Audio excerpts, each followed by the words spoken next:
Here's the suckers.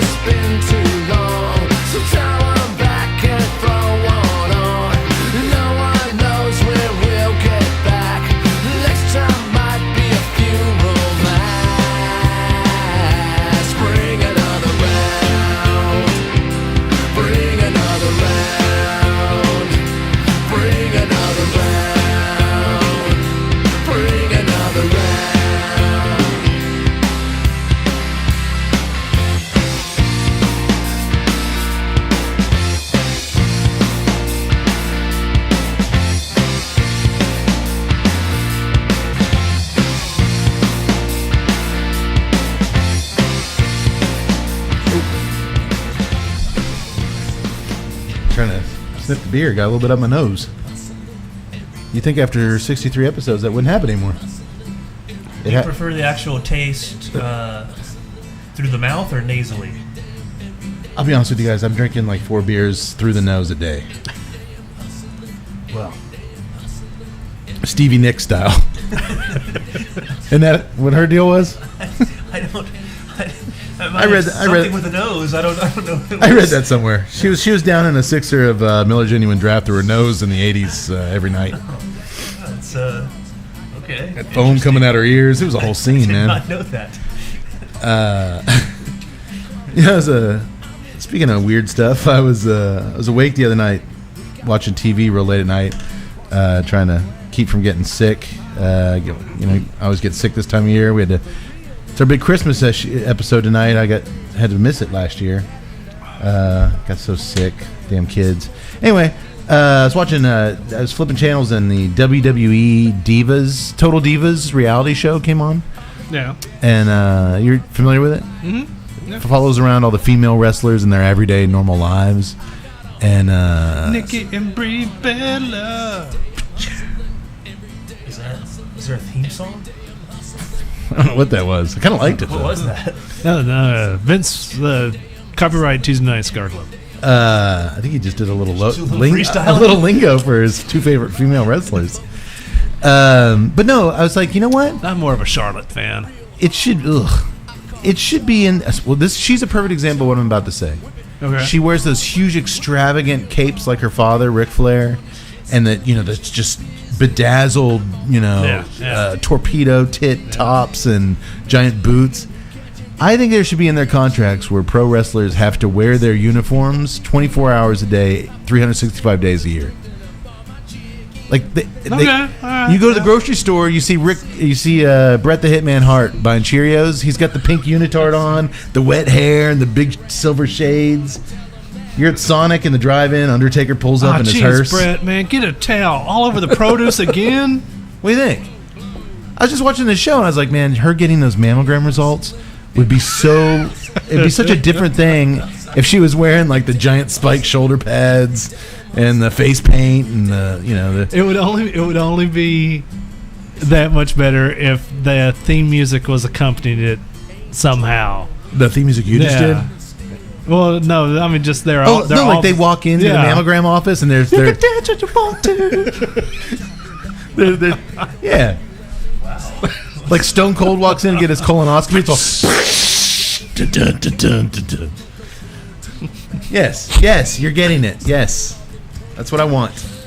It kind of goes to that theory you and I always had, Doctor, about the pro sport.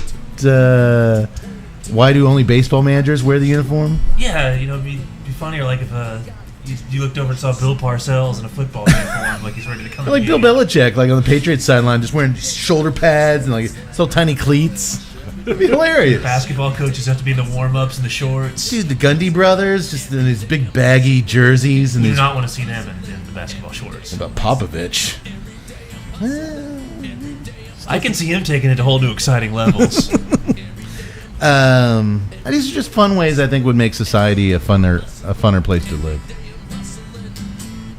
But apparently having too much fun in society can get you into trouble these days. So on that note, I do have an announcement to make. We've been talking a lot about the sexual harassment crisis in Hollywood and everywhere else the last few episodes. maybe talking a little bit too much about it. Yeah. But I wanted to do this on our platform right now before anyone else picked it up. The beer, cigar, film podcast Paparazzi. They're ruthless. They're going to get their hooks into this story sooner than later, so I thought I'd just beat them to it. Well, you guys left episode 63, last episode we did, when you and the doctor stepped outside to use the facilities.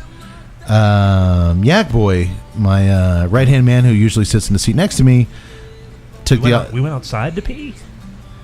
It was an off night in many ways.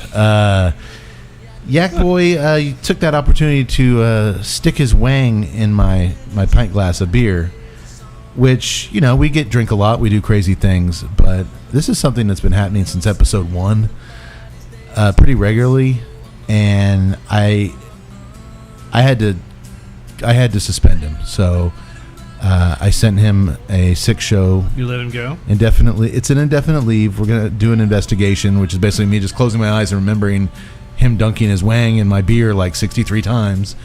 To your enjoyment. It's the principle, doctor. I think as a doctor you appreciate that. But I know you guys are probably wondering why he's not here. And if you're watching on YouTube, you're going to be like, where is Yak Boy? He's never missed an episode. So there you go. He's sitting right next to you.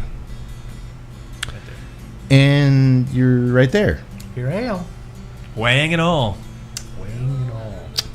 Everybody wang on tonight. You did not check your fax machine today.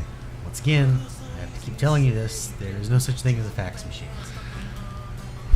Well, where am I sending these things to? I don't know what you're sending, but it doesn't exist. Well, could you just pretend like I didn't say any of that stuff?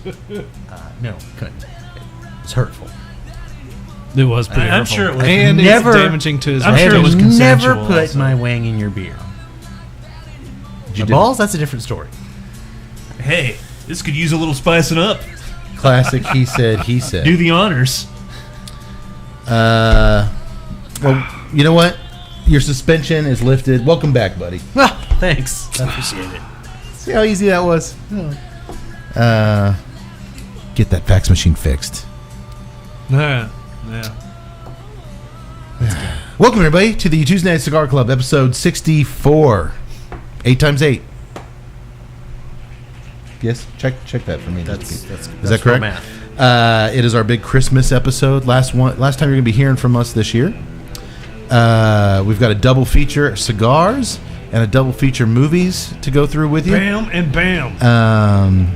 And I'm actually super pumped about tonight's show, mainly because of the cigars. Because We got some nice ones. I'm just going to say it, one of my favorite guys on the scene, one of my favorite blenders in the game. Kind of like when a band puts out a CD and you get so excited to get your hands on it and, just let your head swirl around in it. Then you hear nothing else matters and you just toss it aside. You always got to bring out that fucking Metallica Black album, you dickhead. I'm going to stick my balls in your beer in a minute. There's going to be a lot of balls. Yeah, we heard that one. There's going to be a lot of wangs and balls going to the beers tonight. I'm sorry. Again, this is my 7th beer I took up the nose today. I'm a little wonky. But yes, we're going to be doing 2 cigars, both by Dunbarton Tobacco Trust, Steve Saka's company. Anyone who listens to the show knows we're fans from his days back at Drew Estate with the Liga Privada and all those bad, dark, juicy bastards.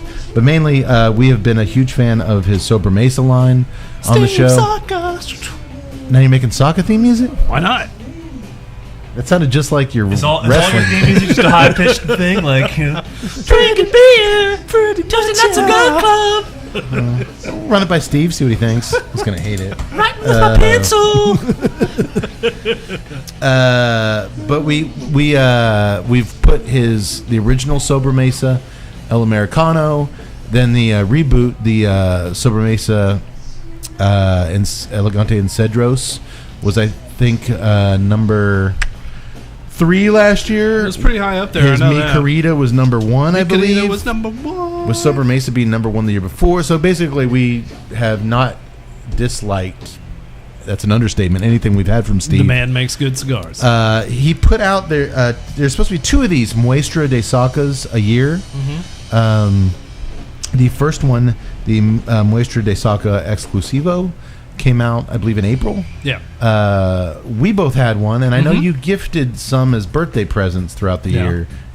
I think he gave you one? Did you ever smoke it? It is still in the humidor. Did you ever smoke the other? So this will be my first one. Muestra de Saca. Did Tut ever give you one of those? Don't think so. There's a time you were handing them out to everybody. Yeah. Well, no, actually, you know what? I think you did. I did smoke it. I liked it. You had a harder time figuring it out, I believe. Yeah. Well, I don't know. I think I'm just such a fan of the Mi Querida. And I did like how you had this great presentation, and same goes for tonight. You had this great coffin presentation, and then you have like this little bitty plain yellow ribbon on the foot. Yeah, same here. Boy, Except now he's got the little pigtail. I thought I on was it. twisted, but yes, coffin. Is this supposed to be a coffin? Yes, that's what they're called. It is packaged in boxes of 7 in a cedar wooden coffin. Holding it up to the camera here if you're on YouTube. We needed a coffin. We need a coffin. We needed a coffin. I mean a tree. It says Muestra de Saca on it with a little fork and knife emblem. Tonight's cigar, the Nacatamale, the name references the tower that Hans fell off of. That was the Nakatomi Plaza. Oh, okay. The Nacatamale is a traditional food found in Nicaragua that is usually enjoyed as a mid-morning Sunday meal. Mid-morning Sunday. Is that where Americans get tamales from? No. Nacatamale. Nacatamale. Sounds an awful lot like tamale to me. Don't look at me all weird. This sucker has a beautiful little pigtail cap on it. Uh-huh. Once you remove the footband, little cloth ribbon. Oily.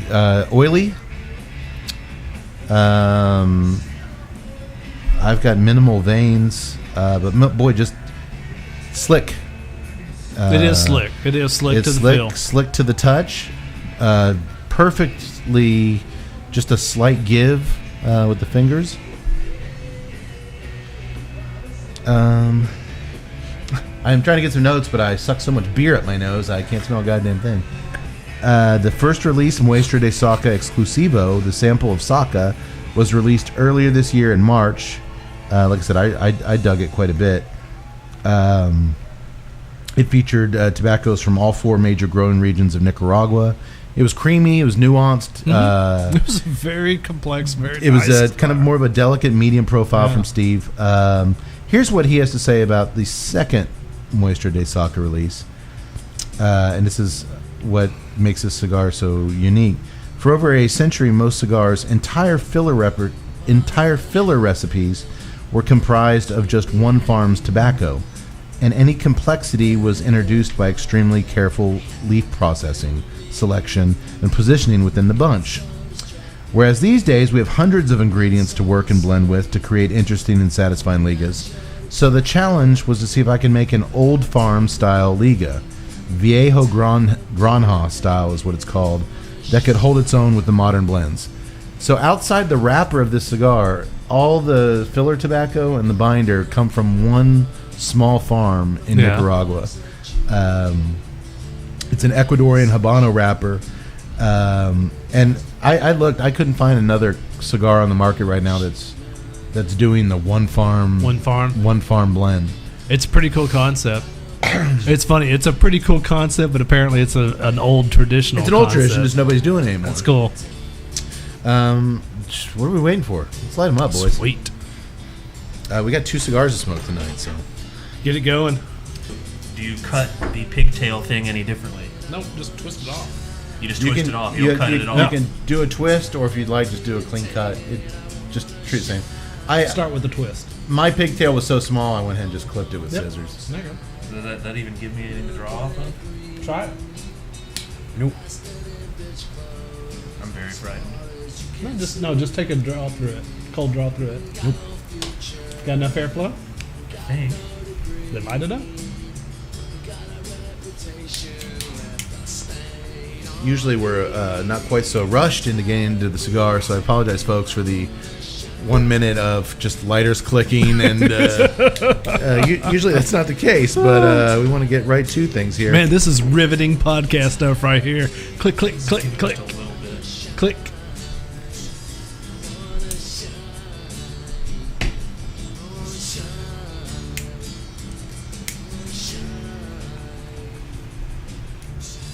Huh. Well, I once sat in on an operation where I literally was able to see a window into the inside the person. is that right, Doctor? Yes. How long was it till they realized you were in there and Threw me out of the room. kicked you the hell out of there? Actually, I lasted about 4 or 5 minutes. No shit. Yeah. Well, I had the little surgical mask on and Okay. everything, and Dr. Rosen I knows him? looked the part. Yeah. But you're a rather tall man. You would think that the doctors would be like, "Who is that tall man over there?" They were really kind of focused on what they were doing, and rightfully so. Rightfully so. You know, so I kind of Okay, all right. I kind of blended into the background, and I think it was when I started giving advice that they realized that there was a charlatan and a fraud in their midst.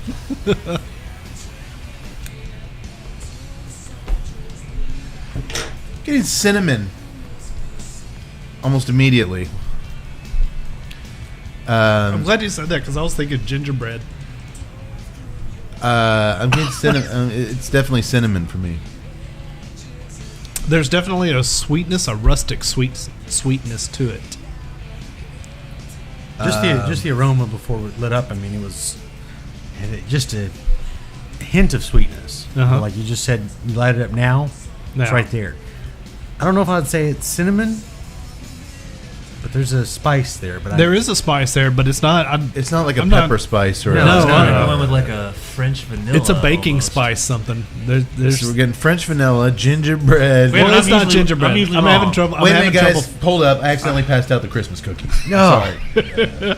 No, I'm having trouble recognizing it. It's one of the baking spices, but it's not like your normal pepper paprika. and all that stuff. It's not paprika. Wait, let me finish smoking my cookie. There's a time in the late 80s where Stevie Nicks was sucking up a dozen cookies up her nose every night. It's Mama Cass, and it was the 70s. Dude, nice Mama Cass reference. she's just grinding up what Oreos. Got them Chopping it up. putting lines on them here. The soft edge cookie on a spoon. It's too soon. It's too soon. Is it too soon? Remember, didn't Disco Stew got hooked on the white stuff in the 70s? Only it was sugar instead of cocaine. Man, I am not. I don't know what that is that I'm tasting, and it's distinctive. Yeah, right now I'm just getting there's that on the retro hail, a cinnamon like sensation, and then on the draw I'm getting mocha. I'm getting like a cocoa flavor. I'm still trying to figure out what that retro hell is. It's really good. I like it. Yeah. It's smoking well. It's a tightly packed cigar, but not too tight. The ash is a stack of dimes. It's performing beautifully. This is one of First those, time I've ever heard that before. This is one of those cigars where I kind of regret that we're doing a show. I'd kind of like rather just sit here and just concentrate on the cigar. Yeah. And that's it. Thanks for joining us. Merry Christmas. I also like the size of it. Yes, it is a That is assault.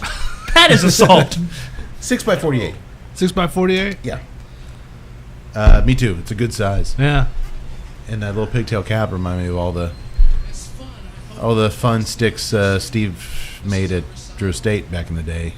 Dirty Rat, Papas Fritas.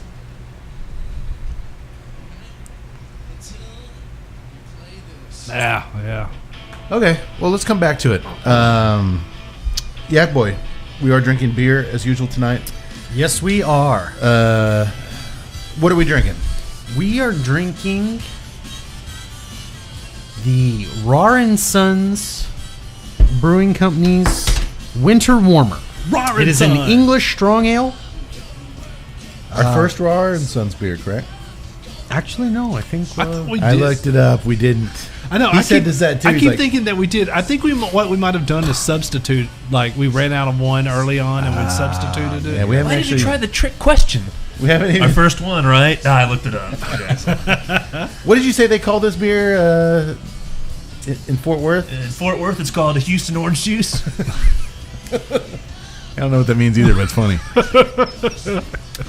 They're out of Fort Worth, correct? Out of Fort Worth, they started in 04 by Fritz and Aaron Rahr. This family company. They have produced many wonderful, rich, full-bodied beers. This being one of them, the Winter Warmer. Crap, almost. 8.5% ABV is about 40 IBUs. I almost feel like I can't make fun of them with a name like Fritz. Yeah, we like Fritz's. What does this mean on the can? Prost, y'all. Yeah, what's Prost? Prost is German for basically cheers. Huh. Nah, I'm going to start signing off on my emails. Prost. Prost. So Now, I knew what Prost meant. It was the y'all bit that rubbed me the wrong way. it's a combination of...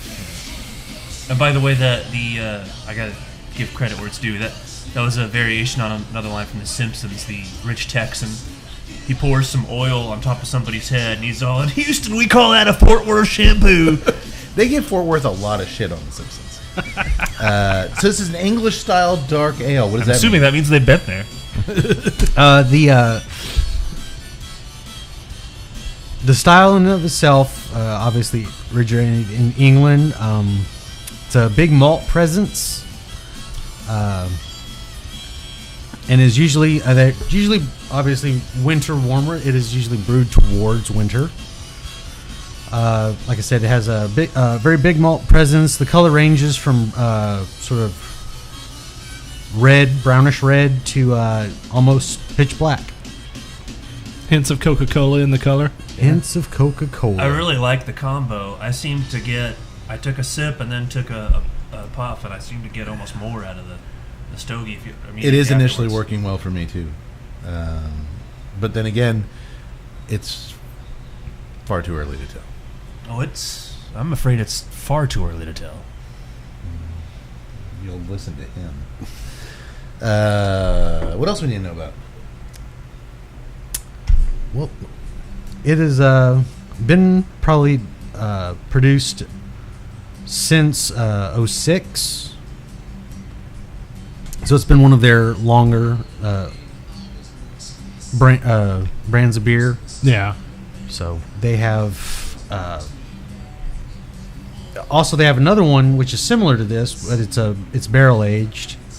But we're not doing that one. We're doing just their standard winter. They had it right next to it, and I was like, yeah, but it was twice as much, and it's quite like almost expensive. 11%. Yeah, that would have Well, we're gonna get there eventually anyway, but it would have sped up the process of us making, especially if you're snorting it. I mean, you God.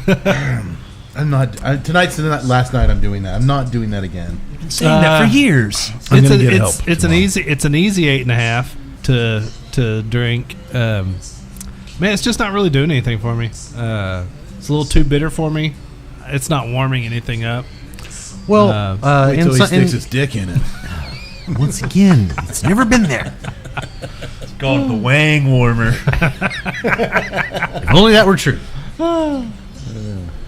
I've patented a little mini scarf called the Wang Warmer. So, Do you really have a little scarf you put on your wang? Yes. Be careful because I don't want any market confusion.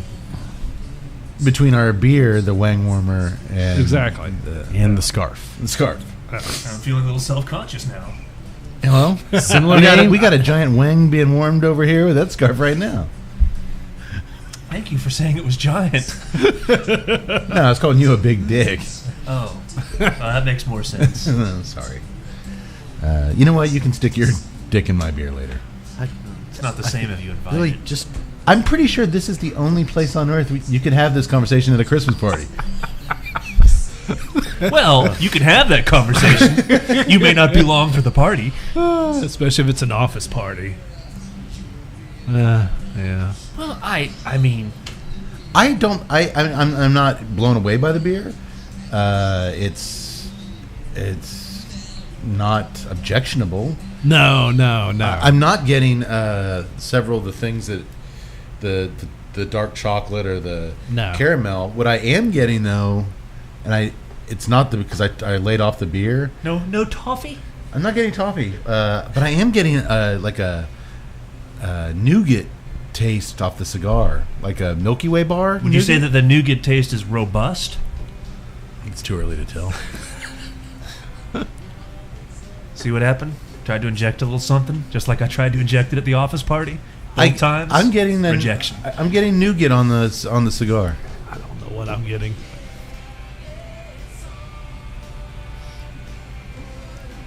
And the cinnamon on the retrohale briefly went to an actual like pepper spice at about the inch mark.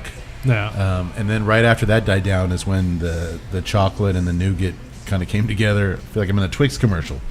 You know what? Let's see if this thing has the cookie crunch. Let's break the cigar in half. I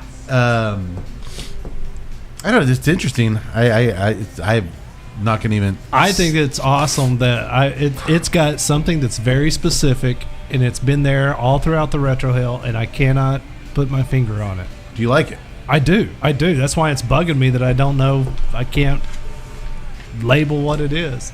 Do you like the beer? I do like the beer. You've had the bourbon barrel, but not I have this had one, the bourbon barrel. I like this one probably a little better than the bourbon barrel. Just the less of the alcohol flavor. Yeah. But like you said, I mean, it's not overpowering. No, it's not at all. I just don't get any of those flavors. To me, it tastes like almost like a porter or just a kind of a flat. Yeah, it's kind of like right above porter. Yeah, not quite porterized, but pretty close. But which is good. If it's not giving me a lot, that means I'm going to be able to concentrate on the cigar. Yeah. Are you guys, Doctor and Yak Boy? Are you guys liking the cigar? Very much so. Yes. Yes. This is a winner. I'm already thinking up grades in my head. And I've only made 2 notes, and I haven't drawn any penises. That's telling. Saying something. That's telling. Okay. Meanwhile, Burn is perfect on this guy. Ash is holding on like a champ.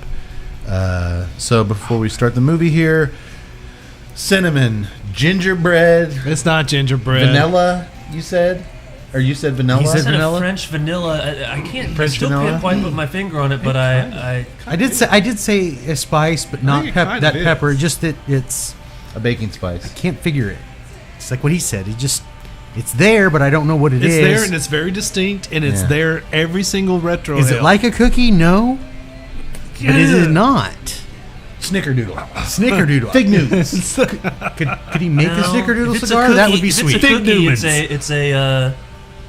it's a gourmet cookie. It's Malamars. it's like a European. Like a those macaroon or like something. those tins of cookies that you get at Christmas that suck ass. Pepperidge Farm Milano cookies. You may have forgotten when Yak Boy stuck his wiener in your beer. Pepperidge Farm remembers. A candy shop. I'll take 2 pounds of Bristol's toffee. Don't wrap it too tight. I'm hungry now. Are you getting notes of Werther's Originals? No. I'm just gonna start naming horrible candies that nobody likes. At least it's not those little strawberry candies that come in a little strawberry wrapper. Has no name. Nobody knows where it comes from.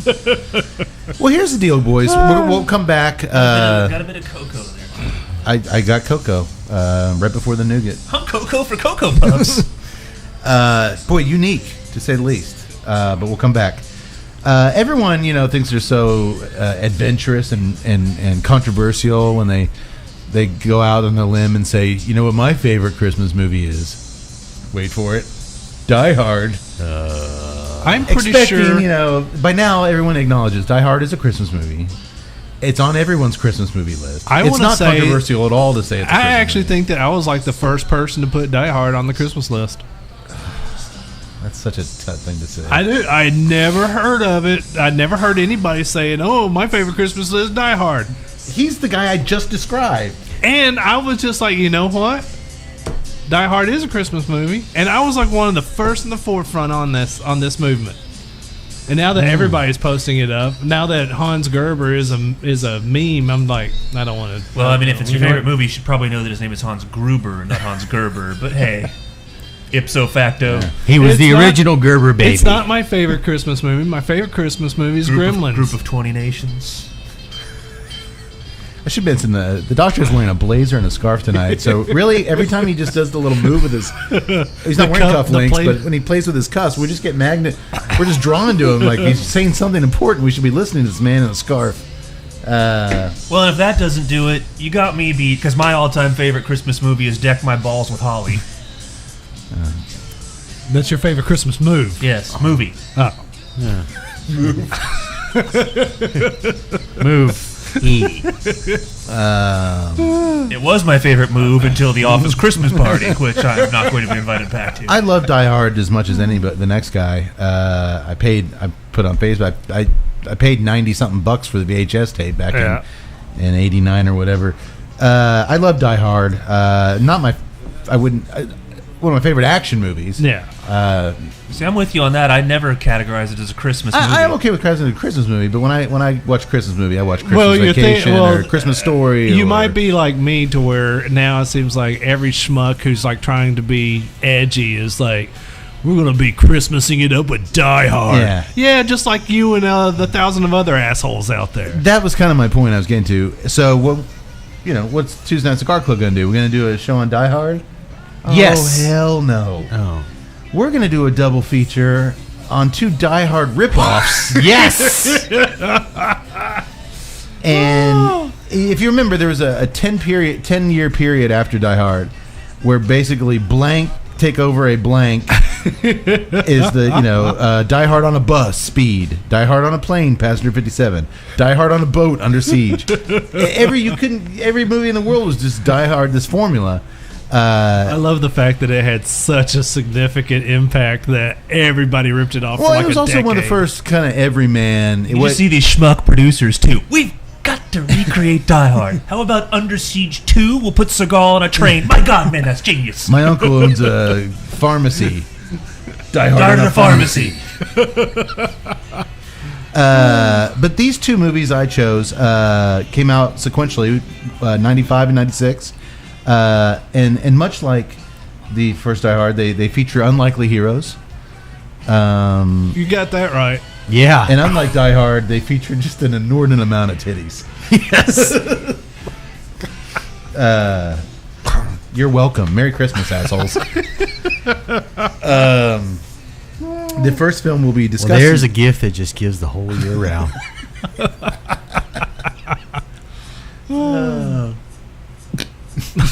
Took it up the nose, didn't you? Oh, God, It's catching on. he's shooting up the nose. You know what, guys? I'm going to smoke the cigar at my nose and see what happens. This might be the last episode of the Tuesday Night Cigar Club, which would be an okay thing. You need another beer. Yes, I do.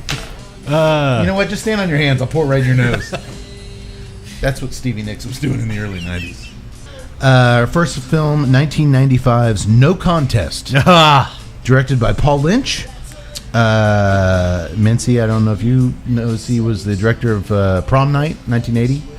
No kidding, the original. The original Jamie Lee Curtis Prom Night. Wow. He went on to a plethora of TV, including my favorite, Moonlighting. Did an episode or 2 of that. And Tut's favorite, the short-lived John Ritter vehicle, Hooperman. So he did these wonderful... Bizarre slam, right? These wonderful...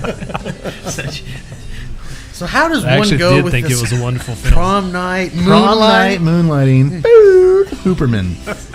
and straight to No Contest? Well, and then he would go on to direct 1996's No Contest 2. Oh, wow. The sequel to this thing, where Shannon Tweed's character, Sharon Bell, is back, and this time she must stop a terrorist plot to smuggle Nazi nerve gas. I want to see that one. And I realized I just spoiled the movie that she lives through this one. Well, I think that's kind of implied. Unprofessional. No Contest 2, Contest Boogaloo. Well, unlike Hooperman, I do a lot of my own writing on this thing, so mistakes are going to happen. I'm sorry. What, was there really a John Ritter show called Hooperman? Yeah, I think he was a detective or a reporter or something. I remember it was on during the same period as Moonlighting. It was like Tuesday nights. It was like, stay tuned for an all new Hooperman. He's got the box set somewhere. I don't think it ever made it to a box of any kind. But John Ritter did. Rest in peace. Miss him. God, that's harsh. Funny. No, I'm saying, like, Jack Tripper, man. Come and knock on our door. We could do a retroactive Buddha Remembrance if that'll make up for. I love John. For the record, I love John Ritter. I did not like Hooperman like Tut did, but I like John Ritter. Anyway, let's keep moving. It's a beautiful star-filled night as we see limousine after limousine pull up to the Parkham Hotel, host of the 25th annual Miss Galaxy pageant. Miss Galaxy. Hosted by Sharon Bell, former Miss Galaxy herself, the beautiful and bold star of such action films as Taekwondo. And as I blurred out earlier, Sharon Bell is played by our old friend, the bold and beautiful Shannon Tweed. It is at this point that the legal team of Tuesday Night Cigar Club would like to try and stave off any type of litigation from the Simmons family. Yeah. I'm amazed after the Rowdy Girls episode we didn't hear from Gene Simmons' lawyers. But if we made it through that, we'll definitely make it through this. So I guess I shouldn't talk about her winning partnership with Andrew Stevens in several early 90s direct-to-video movies. Oh, look at that. We just got a tweet from Gene Simmons, and we are now bankrupt. But as we were bankrupt beforehand, nothing has changed. Oh, great. Looks like it's Steel Reserve up my nose tomorrow. Got to stop inhaling the beer. Well, we see the contestants backstage getting dressed, their makeup done, blah, blah, blah. Which I have to say is a huge missed opportunity early in the film for nudity. For boobs. Yeah. You have all these beauty pageants girls, they're getting their makeup done and they're getting their wardrobes changed, and we don't see any nudity. And I'm like, Shannon Tweed's in this, right?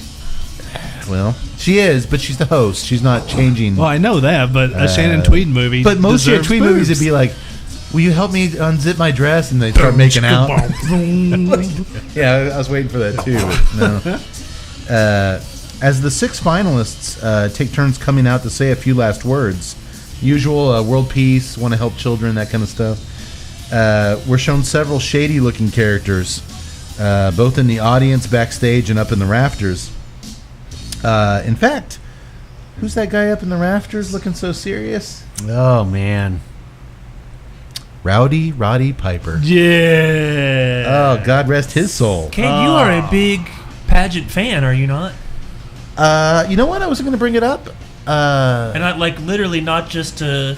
Not ironically. I mean, you really are a fan of the pageant shows. There was a time period before I reproduced where I was just tired and pissed off all the time, and I didn't want to stay up and watch that kind of crap. Every big pageant, Miss USA, Miss America, all that, my wife and I would sit down.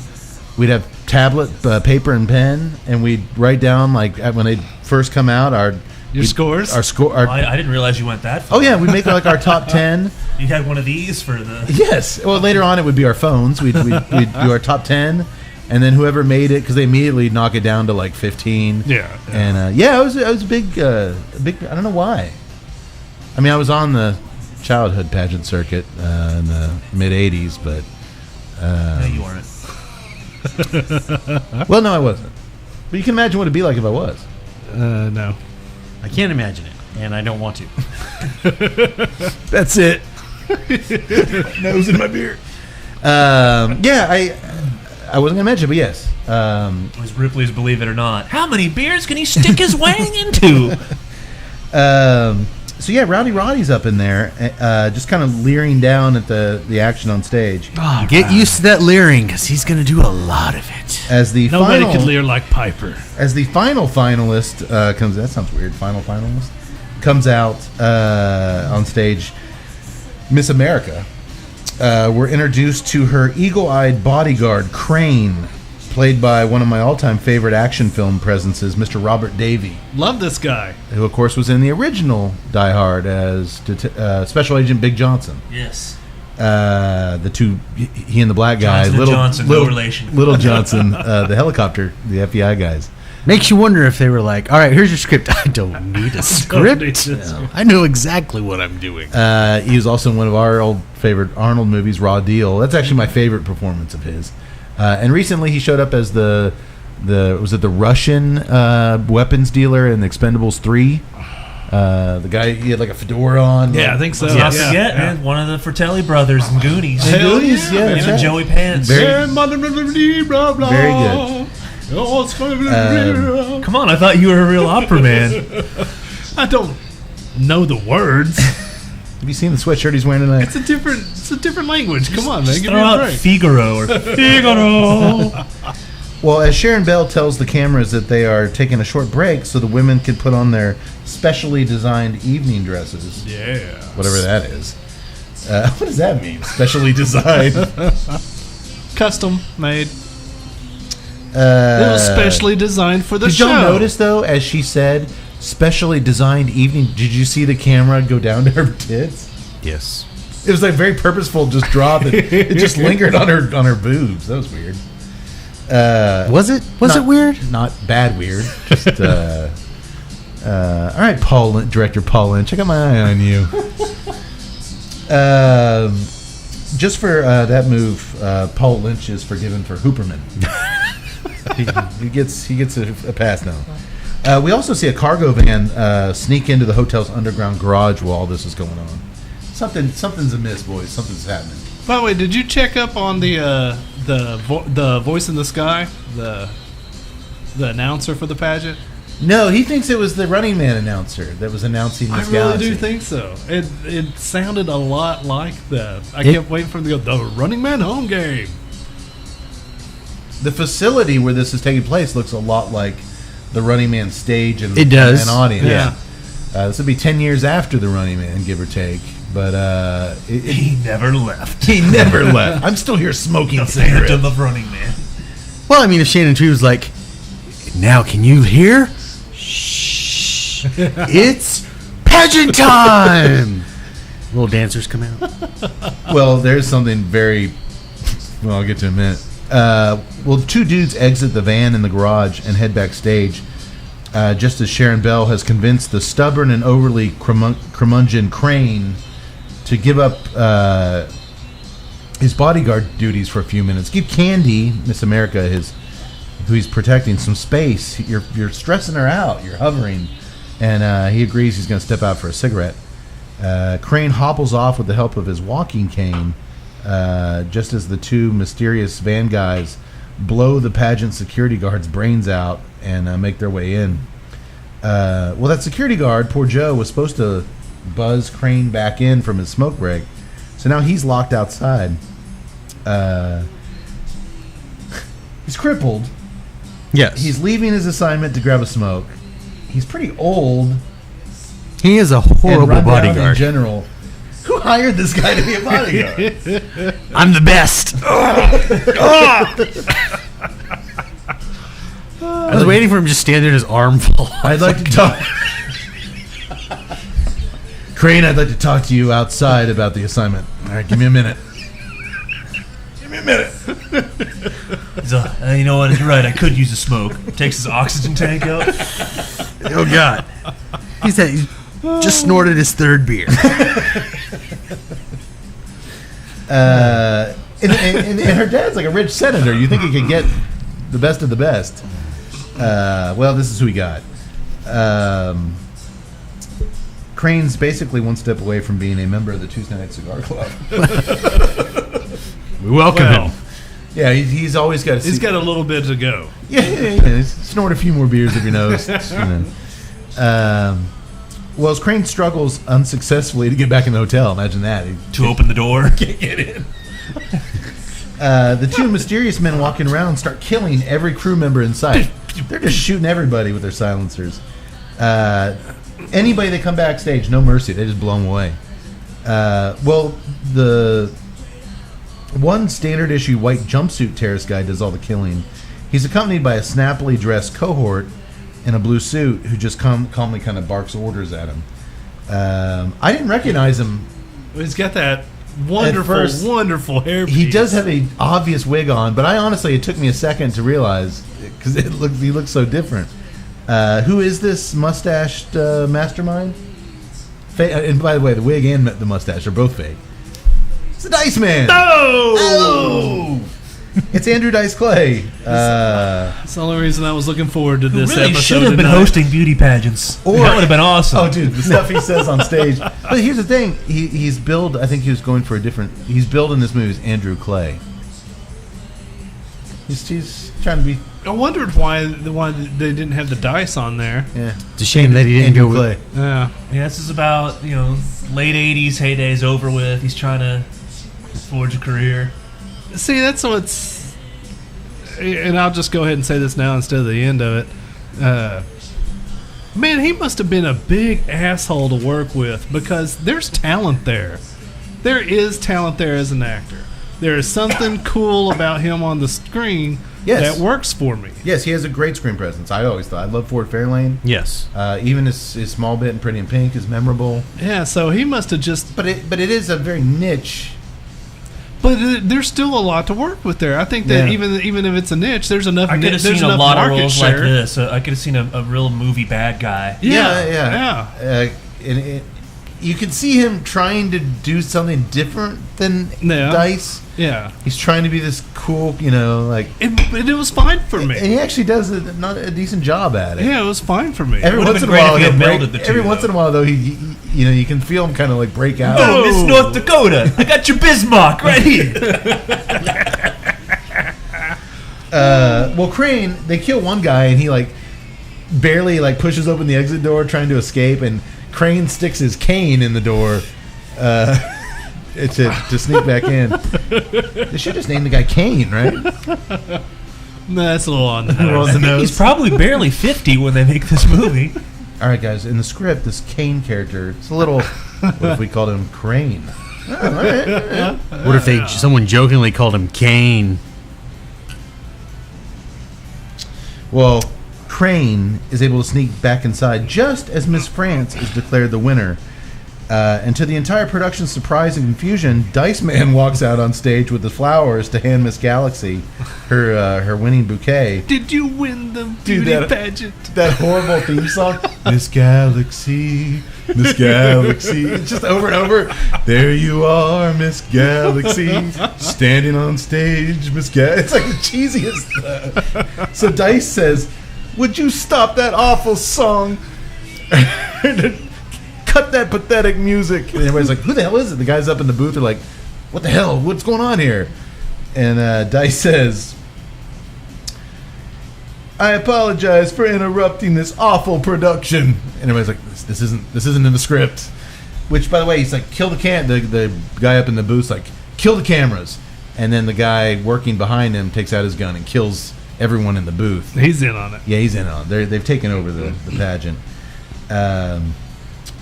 But right before he shoots Miss Galaxy in the head to show he means business, he shoots Miss France right in the face. And then his men quickly kill all the security guards and any audience members they can take out. It's pandemonium. They're ruthless. It's much like the end of Running Man. Yeah. Where everybody's just kind of trying to flee out the thing, and everybody's just killing everybody. Naturally, they easily disarm Crane, as he's really slow to pull his pistol. By, as Yak said, pulling his arm off.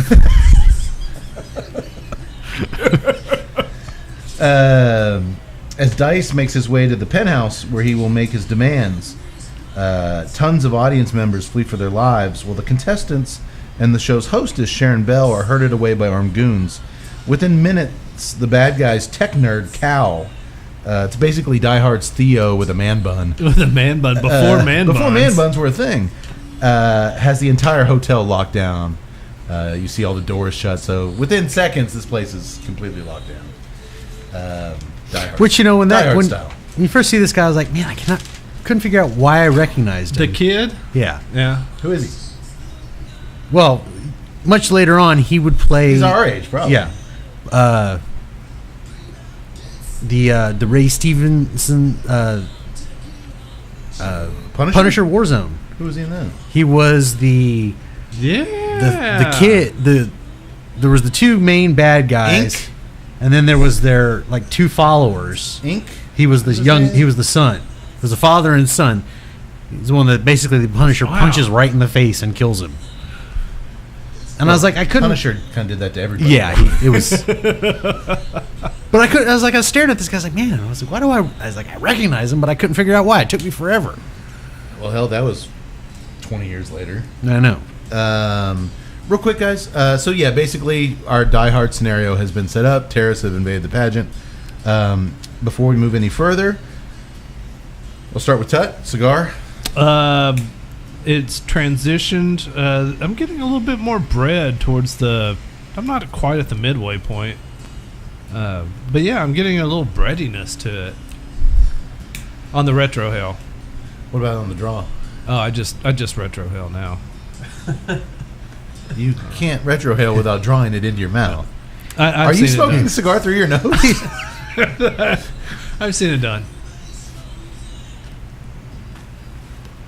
Toucan Sam. It's all nose these days. I don't know how to respond to that. I haven't drawn a cigar. No, that's weird because like I'm getting more of a gram and then like a gram on the draw and then a breadiness on the retro hell. Okay, I am still in milk chocolate and that excuse me. See, that's weird. I'm not getting any of the chocolate. You getting it, Yax? Yeah. Yes. I'm getting the chocolate and the nougat. I'm still getting the I missed the nougat. I the missed cinnamon the chocolate. spice on the. It's back on the retro hill. That pepper spice came and went quickly, and the cinnamon is back. It's a little more subtle now. Something else that's awesome that popped in there. I agree with what you said. It's still the same kind of flavor profile, but it's a little more subtle. Not as pronounced. Construction wise, hasn't changed. working for you guys. A+. Yeah. I relit just because I was talking so much. No, construction is great. I got a little hint of the chocolate. I get that. I guess I'll call it more cinnamon now on the retro Man, that's hell. weird. No chocolate. No, Well, it's like I'm smoking a different cigar. we are drawing it through our mouths. Try that. Wait, snort a couple pints of beer real quick and Yeah, maybe that's my problem. Go over there, Tut's got it bent over. I've been smoking the whole cigar out of my ass. Is that? I heard that's how the kids are doing. We couldn't get this guy to retrohale for like 50 episodes. Now that's all he's doing. Boy, it's different. It's different. Reminds me a little bit of our first encounter with Nick's cigar, the Wise Man. How it was just kind of hard to pin down everything we were experiencing, but not so much. Yeah, but it's not like It's not like whereas that 50 first flavors. Yeah, like where that first Wiseman was, like you just said, 50 flavors all jammed into one cigar, and it was transitioning all over the place. This has got a nice smooth transition, but it's weird that we're all picking up. I mean, it's weird that you guys are picking up something, but I'm totally different. some of us are drinking the beer, some of us are snorting it, some of us are pouring it into our ears. It's You get any chocolate, Doc? No. All right, I'll come back to it. Up in the penthouse, the crooks start filling pillowcases with all the contestants' jewelry. Necklaces, earrings, bobby pins from their hair. They even take one girl's nose ring out. As Dice orders his men downstairs to kill the building's power and switch to the backup generators, he's taken off his disguise by now. The mustache and wig are gone. Meanwhile, I was totally surprised to see Piper in a movie. I thought we had seen his 2 movies. Yeah, no. The fact that they made a Die Hard ripoff with Andrew Dice Clay and Rowdy Roddy Piper and Shannon Tweed, and I'd never heard of it, is crazy to me. I'm disappointed in myself. We live in a... The only thing is they showed like his burning building on the the poster and a picture of Davey, and I'm like, what? And then like it was Davey and Dice Clay. Dice, and I was like, okay, I'm in for this. Well, I didn't read anything else because it's not like they were like just throwing out names that's weird or whatever. because in the Amazon, like you click on the movie and then the screen pops up to watch now. That picture was like an explosion with Piper on it, and I was like, that looks like Piper. But I was like, no, because he was only in 2 movies. We saw those. no. So the Davy on the box is a mid '90s direct-to-video staple. I can just see them putting the guy who was in Die Hard, and Die Hard's real big letters. And Dice Man. That which was probably a podcast-worthy film that we saw several years back, Death Ring from the early 90s. Oh, yeah. 93. Yeah. That was one that in the video store it says real big on the top, Swayze, Norris. McQueen, Norris. And you're like, Patrick Swayze, Steve McQueen, and Chuck Norris? Now, a discerning person would know that Steve McQueen had been dead for a while. But it's Don Swayze, Chad McQueen, and Aaron Norris or Mike Norris? Aaron Norris. One of Chuck's brothers. That's a 90s direct-to-video staple right there. Yeah, but that's one of the great things. We live in this age where, especially Amazon Prime, they just kick Netflix's ass with the old content like this, as action and horror. Just hundreds of stuff that you think you've seen all, and you'll just stumble across a lot of crap, especially new stuff. Yeah. But Netflix doesn't hold a candle to Prime as far as this kind of this type of content. Crane introduces himself to the law enforcement. Netflix is going. Running. Thank God they didn't endorse us. Running the show outside, and he also does something I've never seen. Crane's out in the SWAT van with the police guys running the show, Getting some oxygen. and they have an on-site digital sketch artist where Crane's describing the terrorist he saw, and this guy's sitting at a keyboard making a computer face, and they're like, send that to all the databases, send it to Interpol, Enhance image. And it's like, have you ever seen that before? No. Describe who you saw. And at one point Crane's like, mind if I take over? And he hobbles over there and he's like, make his nose bigger. Oh, that's it, we got a match. What? Actually, no. It all came down to the nose. I remember it was horribly done in comparison to what they were trying to do here, but same thing. God, it was a James Bond movie. For Your Eyes Only. They had this whole little scene where they're like doing this thing where they're doing a computer sketch of this guy that Bond saw, and it was like even worse than this. I mean, like you look at the picture, like there's no way that this is going to all right, enter. Perfect image of the guy. You're like, oh, well, these computers. I actually liked the spoof video of it for your thighs only, where they were doing the digital image on the Etch-a-Sketch controls on the computer. It was pretty cool. It was like Shitty Tweed was in that too. I think so. Yeah. This reminded me of Weird Science when they're like making the breasts bigger on their little computer screen. No, or like Revenge of the Nerds when he sends her the little images across the library. Yeah. Well, essentially what we're seeing here is the brash captain of the police is basically Robert Davies' character from Die Hard. Thinks he's, I'm running the show and all that. It's a role reversal. Crane now is the Officer Powell, who they don't really respect, and he's they reluctantly let him kind of help out a little bit. It's kind of a Paul Gleason then, kind of. Very much so. Very much so. The bad guys then attach bomb bracelets to all the girls' wrists, including Sharon Bell, the host. If any of them drift away from the pack, it sends a signal to their bracelet and they'll get blown to bits. But just as soon as they're activated, they deactivate Sharon's bracelet. They have a job for her. They take her to another room where she calls down to Captain Hendricks, who's running the show, in the police van to read Dice's ransom demands. I guess we're 30 minutes into the film. I should start calling Dice by his character name, Oz, a.k.a. Raymond Ulysses Bryce. That's his Christian name. We'll call him Oz. I always liked the name Ulysses. That is assault. No. She tells the Popo to deliver $10 million in diamonds within 5 hours or else the girls start dying. And she warns them that the building is mined, so if any intruder alarms go off, blammo. To show he means business, Oz then triggers a car bomb to go off out in the parking lot right next to the SWAT team van.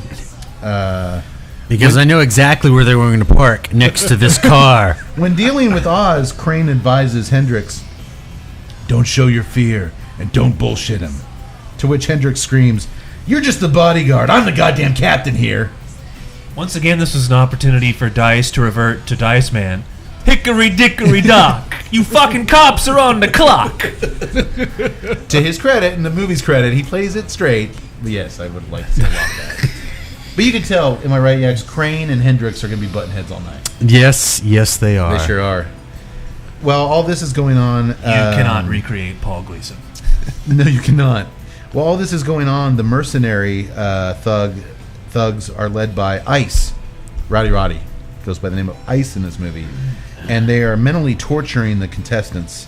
He has them drawing playing cards to see who gets the low card because he's like, "You'll die first." Another one's telling really bad jokes.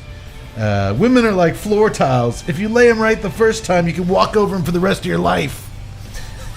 And he like can't understand why the girls aren't laughing. These dudes are major dickheads. Am I right, Yax? Yes, they are. I'm wondering if maybe the Dice Man had some input on those jokes. We need some kind of dialogue here. Hey, give it to me. Oh, I'm going to rewrite page 47. Hey, Lynch, take a powder. Lynch is over there with his nose in a beer. Whatever you say, Dice. He hasn't been the same since Hooperman. Oh! The cops think they found a secret entrance to the hotel, so they send in two men who are quickly offed by Man Bun, Cal, his fancy security camera. He installed this new security camera, which looks just like a normal security camera, but it's got one of those big circular, like when you're trying to record sound, like those things, and it's got a machine gun on the bottom of it that he can, with a joystick, like an arcade game, he can move it around and shoot people. He's cool. He's the tech guy. He's cool. Yeah, but I love him. You like him? The criminally slow, like, all right, I'm lined up on the guy, fire. 5 seconds later, it fires. Yeah. Well, I mean, come on. It was ahead of its time, but you know. He takes out those drawbacks of the two technology. poor guys off. Upstairs in the penthouse, Miss Philippines can't take it anymore. I think it was that floor tile analogy joke that the guy told you. It's broke her spirit. She's got to get out of there. So much like Chico and Running Man, she just runs for it. Miss Philippines, no! She takes off running down the hall. The girls are screaming for her to come back. Dice, just let her go. I hate to see her go, but I love to watch her run away. It's like two bowling balls fighting for the same gutter. He doesn't do any of that stuff. Again, great if he did. It would be really good if he did. They watch her. She gets down to the end of the hallway, and sure enough, when she reaches the end of the hall, her bomb bracelet explodes, because that's what bomb bracelets do, and her fiery corpse is blown out the window, landing in a big explosive mess in the parking lot. Did you want the cop to be like, guess we're going to have to find a new Miss Philippines? That would be funny, too. But no. We should have written this thing. Oz picks up the phone and asks to speak to Crane. He says they both know that this is about Senator Wilson's diamonds, and he wants Crane to have his boss, the senator, hand deliver the diamonds to him. And while he waits... Because I don't want to tire you out, Crane. Have the boss do it. Can you make that phone call for me, Crane? In a minute. And I love how we're saying this, but we're all like 5 years away from Crane status. I was hobbling in here tonight. Like, it's not that far off, boys. Where did this cane come from? Oh, I just installed some ADA compliant handrails in the bathroom. By the way, Doctor, I'm going to need you to change my poop sack later, if you don't mind. Well, since you used the medically proficient term poop sack, you got it. While he waits for the diamonds, Oz takes one of the contestants into a bedroom to have his way with her. But it's not what you think. She's like, no. But get this. She's in on it. As soon as they get in there, she starts to unbuckle his pants to set off a detonator in his balls. We should have known all along. Miss Duplicity, that's not a country. Miss Backstab. Wait a minute. That's not in Central America. But no, he stops her from going down on him. I want to make you sweat first, baby. And then he goes down on her. Maybe he is a gentleman of sort. Yes, maybe? possibly. So they start doing it. But yeah, she's in on this. With the mastermind Oz temporarily out of the picture, Sharon Bell, the Shantweed, calls one of the bad guys over to the couch, Vic, and says that if cooperating, like you men said, is truly going to get us out of this alive and be rewarded, I'm totally down to cooperate. It's like, well, what do you have in mind, baby? She's like, well, there's a swimming pool a couple floors down. We could cool off. She tells him, deactivate my bomb bracelet and we go down and have some fun. Worst terrorist ever. When Shannon Tweed asks you to deactivate her bomb bracelet to go skinny dipping, you're going to deactivate the bomb bracelet. Yeah. What did the other henchman say? Ice, come on, Vic. Remember what happened in Cairo? Fuck come Cairo. on. Come on, you should have said I'm trying to forget. No, but that was there. Vic, remember what happened in Cairo? He doesn't say I'm trying to forget. He's, fuck Cairo. Don't ever mention Cairo again. That'd be funny if Miss Cairo was on the couch. I remember when. Shut up. What happened in Cairo? That's a whole. I think that's No Contest 3. The Cairo excursion. We don't call him One Nut Vic for no reason. Boy, he did not want to talk about Cairo. He deactivated a chick's bomb bracelet in Cairo, and next thing you know, she was sticking her dick in his beard.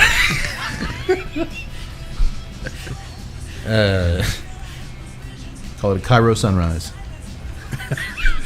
That should be its whole other movie. What happened to Vic in Cairo? He hooked up with a tranny.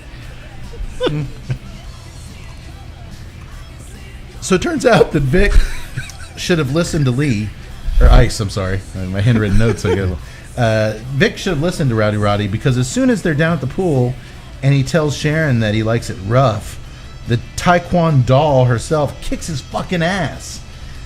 She roundhouse kicks him unconscious into the pool, steals his gear, John McClane style, and his radio, and then gets dressed in like full clothes. It's at this moment I was like, I gotta apologize to the boys. I picked the one movie out of hundreds of movies that Shan Tweed doesn't get naked in. Yeah. I'm so sorry. It was befuddling. kind of surprising. I was waiting. There's a pool here.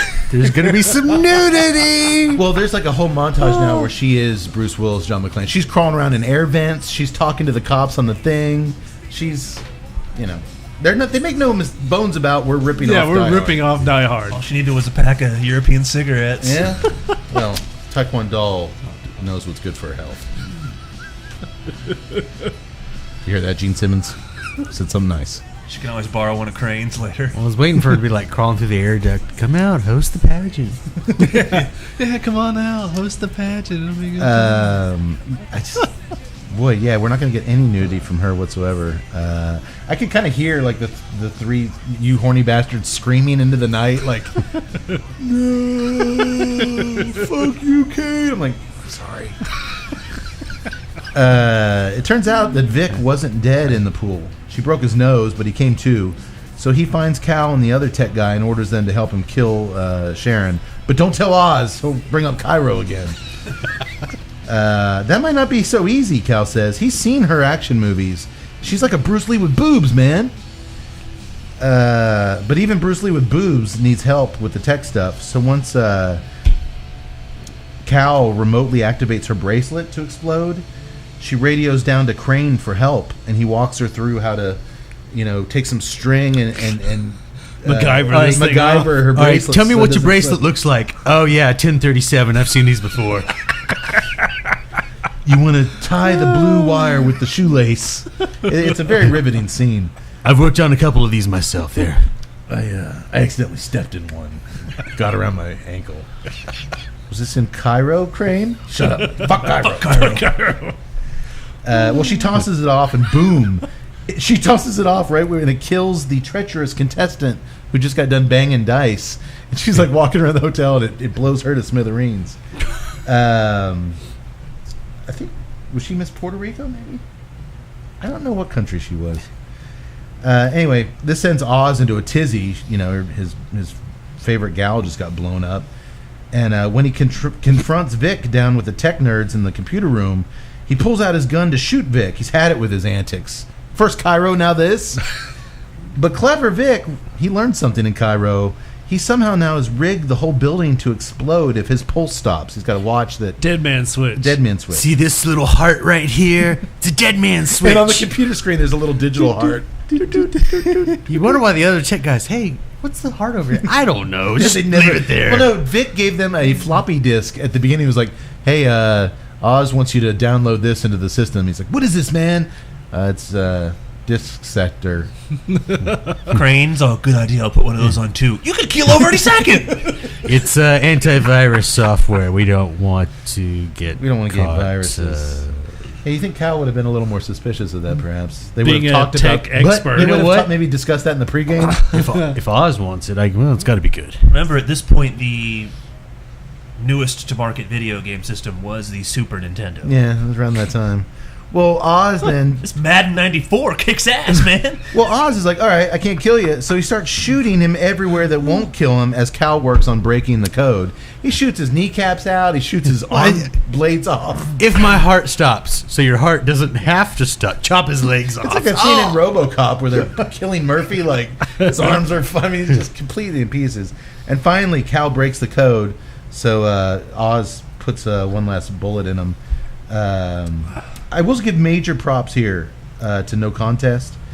Everybody who gets shot in this movie, whether it's security guards or terrorists or anybody, boy, they yell out and groan in pain. You've gotten shot by a bullet. No one just goes, "Oh, it's a flesh wound." Scream out! No, just horrible moaning and. They were really bad squibs, so it actually hurt. Well, they're on a budget. But yeah, These are actually, we couldn't get blanks. These are pellet guns. Oh! really painful deaths. But I just noticed that everyone really sells their deaths in this thing. So he basically shoots into pieces. They break the code. He finishes them off with a shot to the heart. And Oz is smart. He then puts on the device and tells Cal, "Calibrate it to my pulse and make it so no one can crack the code." So now somebody kills Oz, the whole building goes up in smokes. Which, by the way, Cal does all that with one keystroke. Yeah, You calibrate it to me and do all this other stuff. Got it, boss. Seems legit. Wait, it took you like Took you 40 20 minutes to break the code, exactly. but you do. But 5 keystrokes later, and you've reinstated. But yet he set up that joystick-controlled machine gun in like 5 minutes. That's true. Yeah, that's true. He is a technical marvel. Cigar break. What are you thinking? Yeah, I mean it's the same thing. I'm getting a lot of like bread stuff. I'm halfway. I'm around the halfway mark. I'm getting a lot of earthiness, and a little bit of sweetness, natural sweetness. The chocolate is kind of taking a back seat to the earthiness. Yeah. Still getting that cinnamon like retrohale that's so nice. But right now for me, it's kind of just a sweet, earthy. Yeah. Just a little hint of what I thought was that kind of caramel nougat kind of Milky Way thing, which was awesome. But even that's died. Right now, I'm just getting just a really nice earthiness, sweetness with that cinnamon. It's a very unique cigar. Yeah. You said earthiness. You said bread. Uh-huh. Right there was kind of a toast flavor, maybe. Okay. Where yeah. I'm at, which is Yeah. final third, perhaps. Buttered toast, No. dry toast, Just plain Jane toast. rye, wheat, white sourdough. No, I can get. Now I can't. I just No, I can get the toast. As a matter of fact, my maybe a bread- toasted coffee. Kinda? Matter of fact, my bread taste is probably more accurately described as toast. What about you? You have one? It's still kind of the same. That So again- cinnamon, Chocolate? a little bit of You chocolate. get any of the just- earthiness? Not so much. I just the natural sweetness is picked up for me in the middle part. It's really it's nice. I tell you what's interesting is that that mineral taste that's long been a Saka profile is pretty much absent in this cigar. Yeah, I'm not getting it. I always associate the mineral taste with Hoy de Nicaragua. Yeah. I get that a lot in their smokes, and it was present in the Mi Querida. Uh-huh. No, I'm not getting that at all. Yeah. I can't really compare this to any Saka stick. No, and I love it when manufacturers do that. It's always a risk when you get so well known for a profile and develop such a huge following like Saka has to deliver something new. I mean, it's kind of like a Miles Davis. You get so much critical acclaim for your last album, but you don't want to repeat your last album, so you make something different. It's not like John Ritter. You get you're Jack Tripper and Three's Company. What are you going to do to break the mold, the cycle? You do Hooperman. Get Paul Lynch on Man, board. you are still just trying to save Hooperman, man. Saka is known though for his smoke profile, and this thing when it gets going is This would be a Pour great smoke. golf course cigar in the morning. amounts of Yeah. smoke. Yeah, it would be. Because I don't normally smoke a cigar if I'm not if it's not in the evening and I'm having cocktails, but I could see this being a morning out on the golf course cigar. Well, it is named after a mid-morning meal. Ah. Yeah. Mid-morning meals are why I'm constantly buying new jeans. I think it should be a morning meal and a afternoon meal. No mid-morning meals. I got to knock those off. Then there's the homemade TV show Pooperman. We're not allowed to talk about Pooperman. You know that, Doctor. You were an advisor on Pooperman, weren't you? They needed a medical advisor, yes. How'd that pay? Very little. That was one episode. Naturally. They called it a pilot. Pile. Look at Mr. Showbiz over here. Doctor has many irons in the fire. I don't get that gig. I'm liking it, I but can't get any patience. I gotta Boy. figure out a way to get some income. boy, is it got some transitions to it that I don't know how I'll feel as a whole until the very end, because I don't know what's going to be coming up next. But yeah, construction's top notch. Boy, during the break, I was just puffing away and it just blasts like copious amounts of smoke just hit me in the face. Not Liga style where it travels up the body of the cigar and just kind of overtakes. It's the fog. No, but just when you get a really good draw going, I mean, this thing just starts flooding the smoke. Perfect. Still perfect. You say you got a little bit of spice? I got a little bit of it as I'm getting down to the... as approaching the second half, the cinnamon on the nose was replaced with a peppery... I'd say the way this thing burns, I can't say that I'm getting down to the end of it. It's going to be a while. It's good. It's really good. I mean, mix a nose. honestly, the Sobra Mesa had some of those same kind of spices and...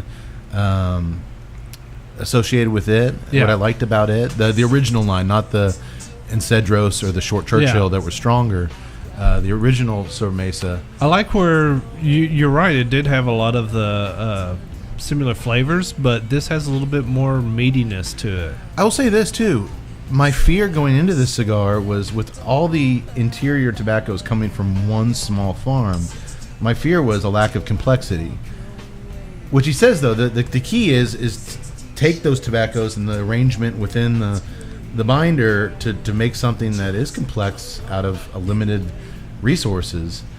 That fear is completely out. That's not a fear at all. It's complex. I mean, I would never guess that this all came from a small, unnamed farm in Jalapa, Nicaragua.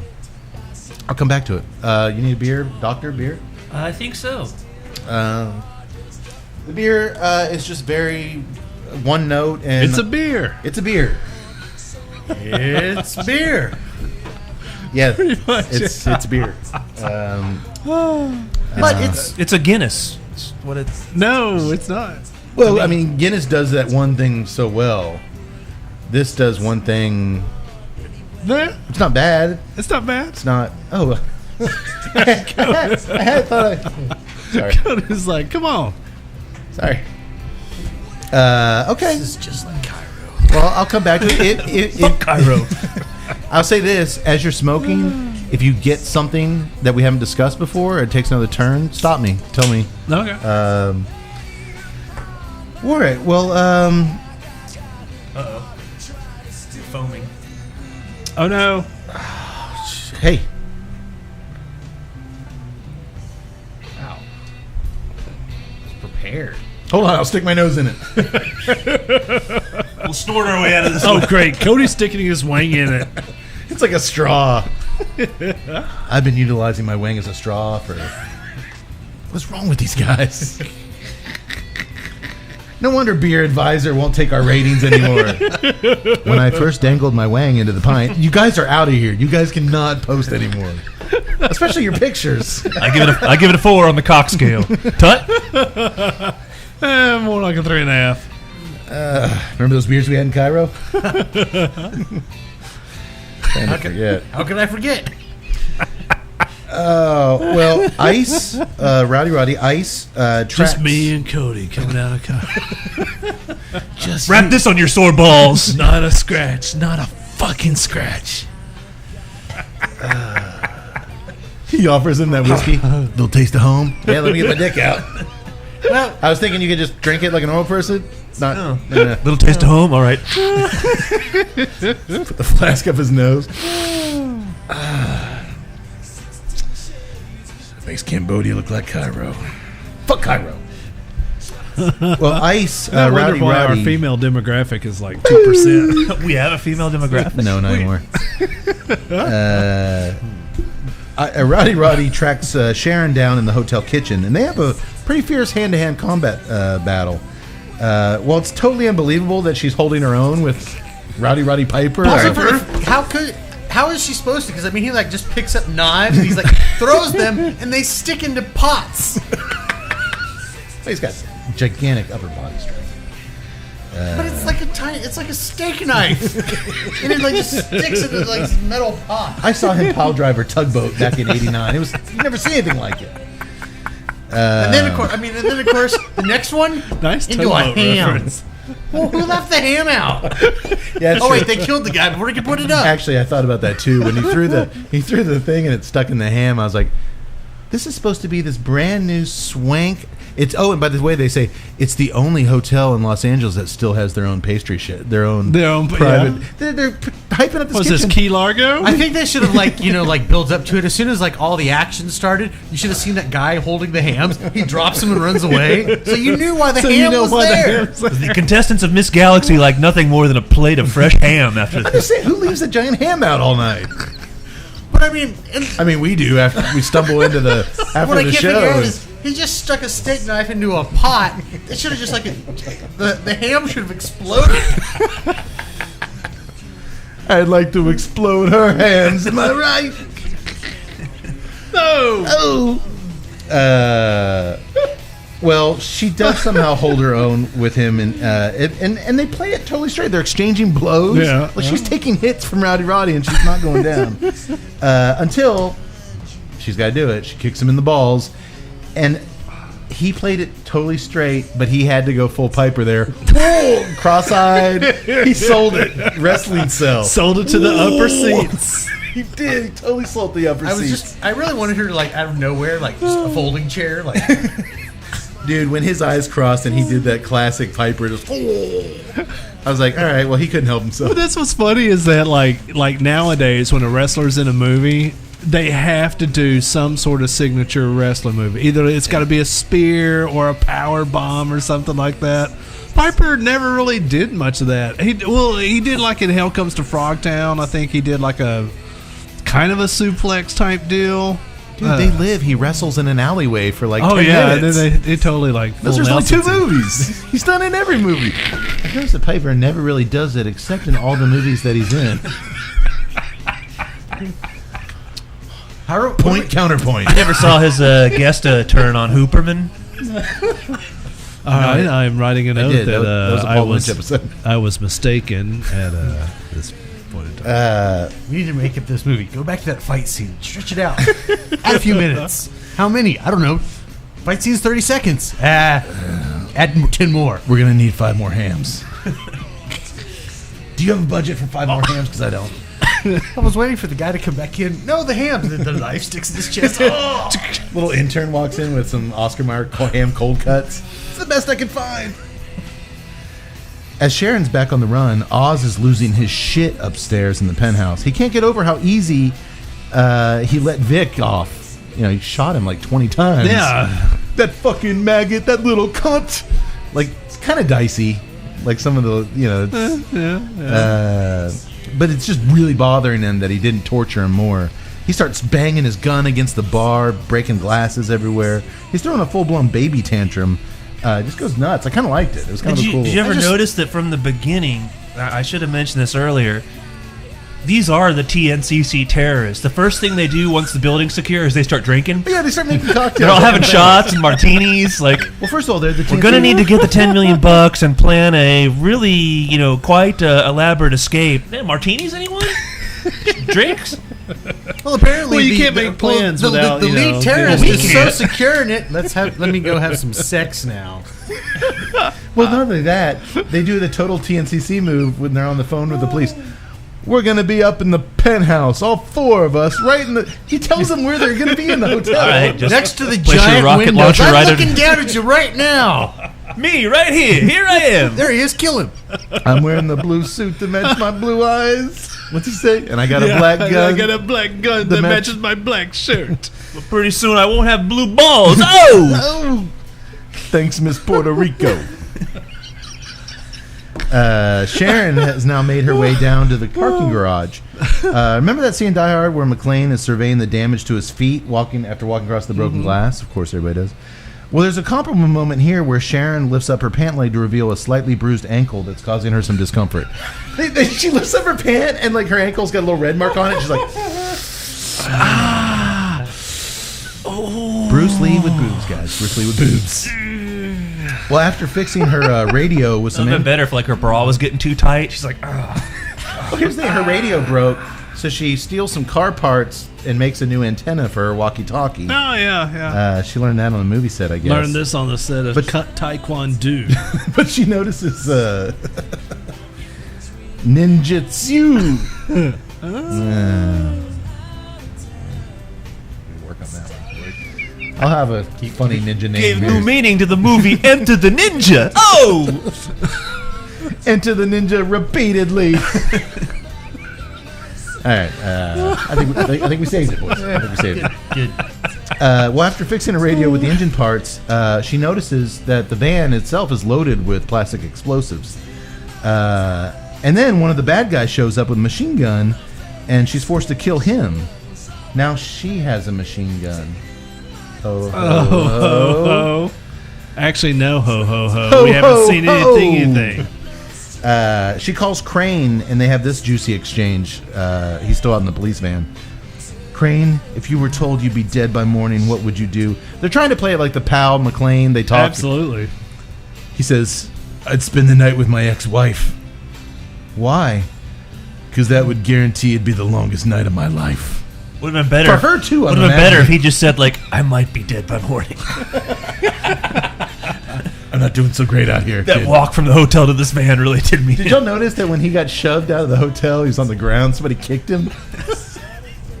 Like, get out of my way, you cripple. Like, somebody just nailed him right in the ribs. It wasn't a terrorist. It was like one of the people just leaving. Like, get out of the way. Guy kicks him. I had to leave my hams inside. Get out of my way. That would have been funny if you saw the ham chef running out. My hams. They're all holding them back. Let it go. There'll be other hams. No! It's not worth it. It's not worth it. I've been baking that thing for 3 hours. Well, Sharon says she would choose to eat Ben & Jerry's ice cream. That was her last time. I think a man wrote this script. Pastry chef. It's not like I can get another job. This is the only hotel with a dedicated pastry See all chef. these pastry chefs outside crying with their big pastry chef hats. No. Oh, Holiday Inn Express, here I come. Well, I just thought that she'd eat ice cream all night. I was like, that's lame. It was. Yeah. I guess they're trying to make her legit. A legit stereotypical woman? No, not. I mean, they're not showing any boobs. They're not going sexy on her. Now they're downplaying what she would do on her last day of Earth. She would just, eat ice cream. I liked his response. But I would feel very sorry for his ex-wife. What did she do to deserve spending time with this miserable bastard? Hey, honey, it's me. Oh, God. How do you think I got this limp? She answers the door. She has 2 cranes? 2 canes. That's what I did there. Well, Sharon, with Crane's guidance, finds the control room and forces Cal at gunpoint to deactivate all the girls' wristbands and release the door locks. Then, as cops storm the building, she ties Cal up and she heads up to the penthouse to save the girls on her own. But just as she kicks down the door to save the day, Rowdy Roddy pops up behind her and knocks her ass out. But the good news is that the cops shoot the shit out of Cal downstairs. Guess he couldn't reboot his way out of that one, huh? No good. Yeah, he needs some work. Well, next thing you know, all hell breaks loose in the penthouse just as Senator Williams' limo shows up on the scene. He's brought the Diamonds boys. And to note, Senator Williams. Anyone? No, not a clue. I thought it was the guy from Eraser. No. The mob boss. No. I'm for certain that Tut would have gotten this, but apparently not. As soon as I saw him, I was like, "Oh my God, it's him!" I didn't know his name, but I was like, I knew who he was. Original Battlestar Galactica. He played the original Gaius Baltar.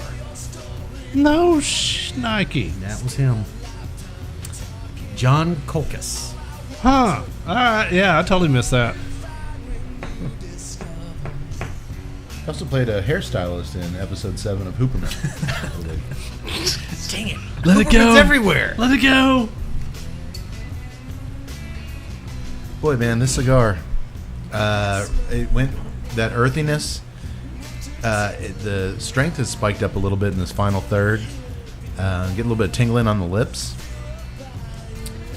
Kind of like a not a pepper like black pepper, but more like a jalapeno kind of spice on the lips. The earthiness is still there and the sweetness, but the milk chocolate, the cocoa's back now. See, that's what's weird because my last third, I'm getting still a good bit of graham presence, but it's starting to come alive like a traditional Saka cigar. So I'm getting a bit more of that Ligero taste. I'm getting a little bit more of the mineral taste coming back into it. But mainly it's that Ligero that's coming back into it. The third is it's strength-wise has picked up a notch. Yeah. You guys, final third, you're usually a little bit slower. You guys are both right down to the wire. We're smoking away at these things. I haven't really noticed a lot of transition. It's been it's been very subtle. See, that's what's weird. I actually have. Yeah, me too. Along the traditionals, third, half, last third. I was going to say, you can't say like half. him. I felt that thing. I mean, the strength pick up, a little tingling in the lips, but I wouldn't say that. I was like, I can't say that an increase in spice. I still have the chocolate, but I'm really not tasting any like graham or cinnamon or any of that. The cinnamon's still there. It has really only wavered a little bit once early on. I'm finally getting a little bit of that chocolate on the back end taste of it. Not necessarily on the draw or the retrohale, but just like the aftertaste. It's definitely on that chocolate. It's not strong, but I mean, that's like a little, real subtle. Yeah, that's what I could say right now that I'm getting is in terms of most dominant flavor. Earth and chocolate for me. I'm still got a little trace of the cinnamon. Never got the breadiness that you and the doctor have described. Yeah, the toast. Nope, just earth, sweetness, some of the mineral. Yeah, chocolate, and I wish that nougat had stick around. That was really interesting. But for me, in the final third, just I like it. A kick up in strength. There's especially the cinnamon is there, and it's just an earthy chocolate, delicious cigar. I would like to have seen the strength a little bit more present earlier on in the cigar. But that's really the only drawback that I've seen. I love when it throws me for a curve and gives me something in the final third that I haven't had prior. It's don't give me a boring cigar. This is not boring. This is not, no. So the shit's getting real up in the penthouse with Sharon's got her gun. Everybody's got their guns pulled. Oz orders Ice to kill Sharon, just as any good pageant has only one winner. We only need one good hostage, and that's the senator's daughter. She's the important one. But all of a sudden, the girls fight back. Miss Africa has been sharpening her long-ass fingernails this whole time. She jams one right into Ice's eye, And another Roddy cell. Oh my eye! She took my eye! Just crazy. See him over there cutting himself. Crazy Rowdy eye. Which, by the way, when they show it repeatedly after this, his eye's fine. They just put a little blood under it. His eyes are totally okay. I thought she had literally ripped it out. That's the way he was like, I'll never see again. So they're fighting. Oz, the other girls tackle Oz and the other goon. Everybody's shooting wildly, and amidst the chaos, Sharon and the other contestants run for their lives. Sharon ends up impaling the remaining goon on a bedpost with a roundhouse kick, Swayze style. It just goes right through his heart. To which, true to form, he cries out in immeasurable, "Oh God, I'm suffering!" I'm in a lot of pain. I love how people die in this movie. Leaving only Oz and One-Eyed Ice to contend with. Well, actually just Oz, as Ice is taking the two remaining contestants in an elevator up to the roof, telling them how he's going to take immense pleasure in torturing them. The elevator door opens and Sharon's waiting with a pillowcase full of ice from the ice machine, with which she beats the hell out of Ice with it until he's a bloody mess. "I guess I iced Ice," she quips. You had to see that one coming. Ever since his name was Ice, at some point it's going to be, looks like somebody got put on ice. Or he would start using Mr. Freeze lines, "Ice to meet you." That one would be good. Come Or on, even baby. better, she could've just Come on, dropped it baby. on Why his do you have face. to be so frigid? She could have just dropped it on him. Put some ice on it. She has some good one-liners. But of course, I can understand now in this world, everybody's in great pain. And that makes sense why her ankle is... Oh! Sharon, are you okay? My ankle's fine. I just put some ice on it. Well, down the parking lot, speaking of hobbled legs, turns out the senator's assistant is working with Oz, and he pulls out his gun and he forces the senator into an elevator at gunpoint. It's one of those exterior elevators, like construction elevators, that goes on the outside of the building. And the assistant is taking Crane and Captain Hendricks with them as human shields over to the elevator, so their snipers don't get any ideas. As soon as they get in the elevator, they push Crane and the captain aside, and they start going off.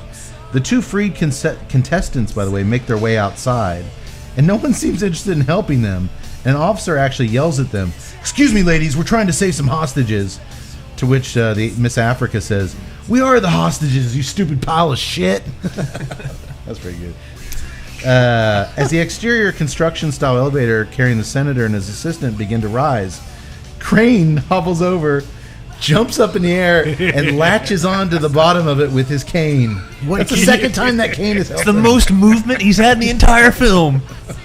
And they show him hanging onto his cane, getting pulled up in the The only elevator. thing better is while he's holding the cane with one hand, he should have been smoking a cigarette with the other. Man's grip strength is unimaginable. Just holding it. It was that shot of him dangling with a cane. I lost it, man. That was so funny.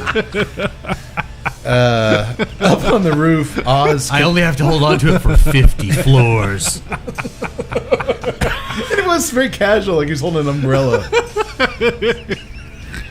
I would have liked someone down on the ground, like, "You don't understand. That Kane and him have had so many adventures. Like he does this all the time. He once saved President Reagan with that cane." Up on the roof, Oz confronts the senator. Turns out they're old partners in a drug operation gone bad years ago. The DEA got too close, and the senator sold Oz out and had him, he thought, killed. So this is about diamonds and revenge for Oz. But as Oz cocks the hammer of his gun pointed at Miss America's temple, "Say goodbye to that orthodontic work, honey." He actually said that. It's not me joking. He actually says that. Both Crane and Sharon pop up, guns blazing. Well, dude, first of all, he's been walking around this whole movie. Once he gets up on that roof, it's like his legs go are... time. His legs... No. His legs are useless. Like, he's like... They're just dragging around like he's using his arms as legs. It's go time. But I was just waiting for it to come up with the cane. The cane gun. Oh, that would have been awesome. Why wouldn't he have a cane gun? Tango and Cash had the boot gun. No, we got the cane gun. It only has one bullet.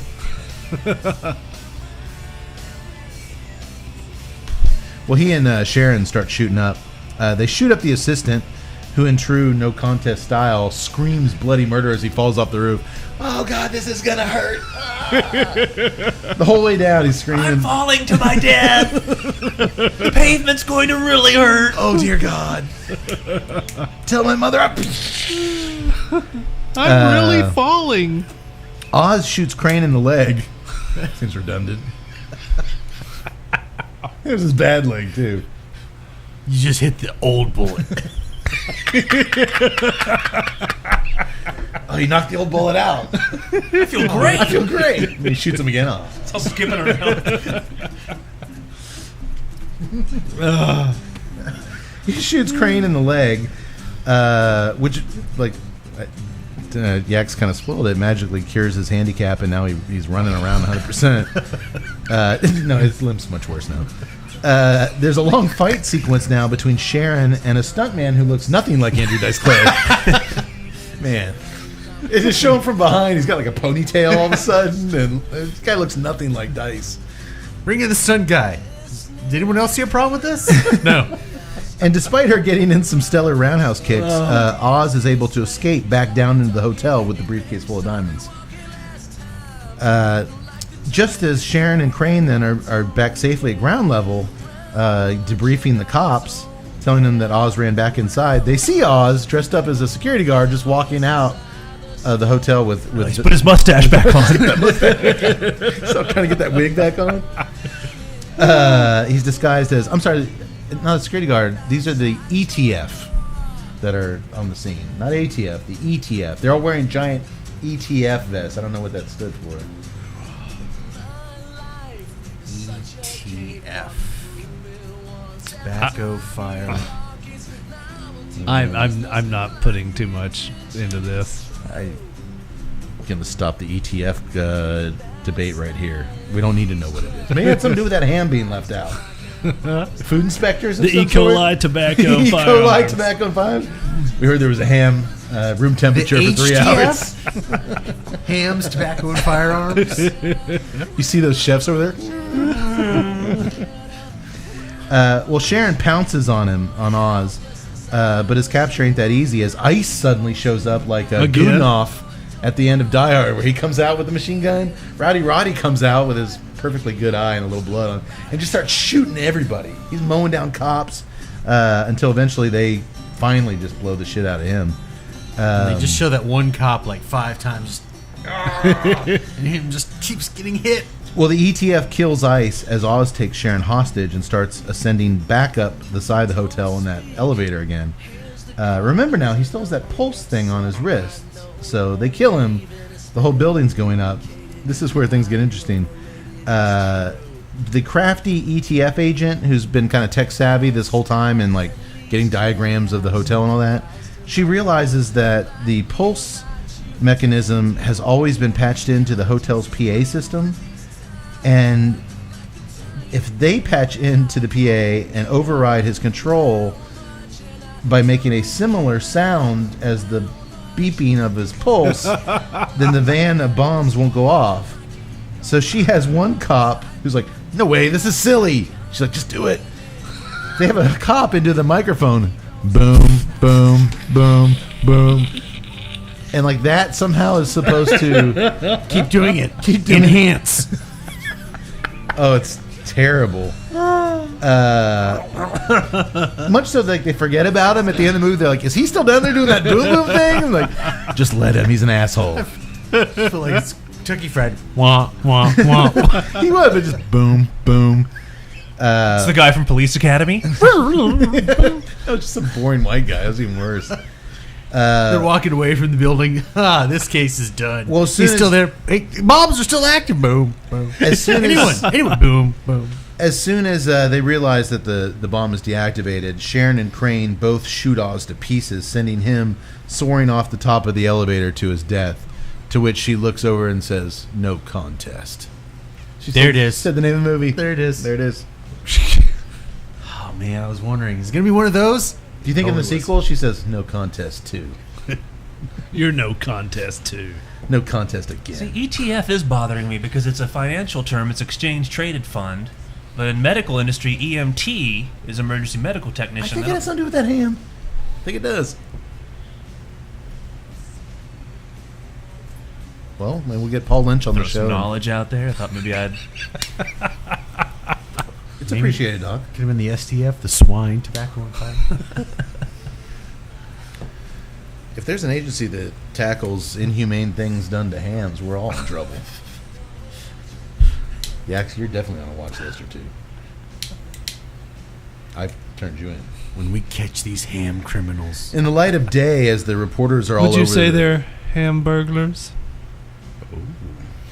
Little ham-fisted, I think. Can we finish this ham-handed movie? In the light of day, as the reporters are descending, talking to Sharon Crane and the pigs, the mess is being cleared up. The senator comes over to Crane and asks him to come back to work for him, to which Crane happily, I accept. Oh, and go fuck yourself. That's weird. That was weird, right? Good, because we really don't have a health plan that's going to cover you. It's okay, Senator. I'm used to it. Can I get a new cane? No. But we have this ham. Lovely ham. Well, then Crane finds Sharon in the lobby. They finally, have a moment together after talking on the radio, like the Powell and McLean Like the moment. Powell and McLean moment. And I didn't see this happen. They start making out. Robert Davey and Shannon Tweed just start sucking face. Way to go, Robert fucking Davey. The end. That's the end of the movie. It works. Thank God. Hams for everyone. That's on my notes. Hams for Does anyone want this one? It's already sliced. It's been marinating in the second floor swimming pool with Vicks blood for 2 hours, so I think it's ready to go. Well, that's definitely a job for the ETF. Did you guys like the movie? I did. Yeah, it was a fun movie, man. It is what it is. It's a early mid-90s direct-to-video action movie. How are you going to and- make a direct-to-video action movie with Dice and Rowdy and let them have fun and Shan Tweed? I mean, it was fun. I would have liked to see a little more of Shan it was Tweed. a had some fun boobs, movie. It was but, a fun movie. It yeah. needed more. It needed boobs. It needed some boobs. But it was still fun movie. That was one of my other notes was, if you don't see her tits, then you must acquit. Johnny Cockman. Which well, that would be right around this time period, wouldn't it? I gotta say, Isn't he representing I was, Harvey Weinstein? When you first said we were gonna have to do this, I made some derogatory comments. did. I stand corrected. I apologize. This is A+ stuff here. I love the note taking. Well, guys, I am a fan of 1995's No Contest. Go to Amazon Prime and check it out. It's a fun hour and a half. yeah. Um, It's fun. I mean, come on. It's got Piper in it. And it's got Dice in it. Did you know that No Yeah. Contest 2 has Lance Henriksen? yes, I do.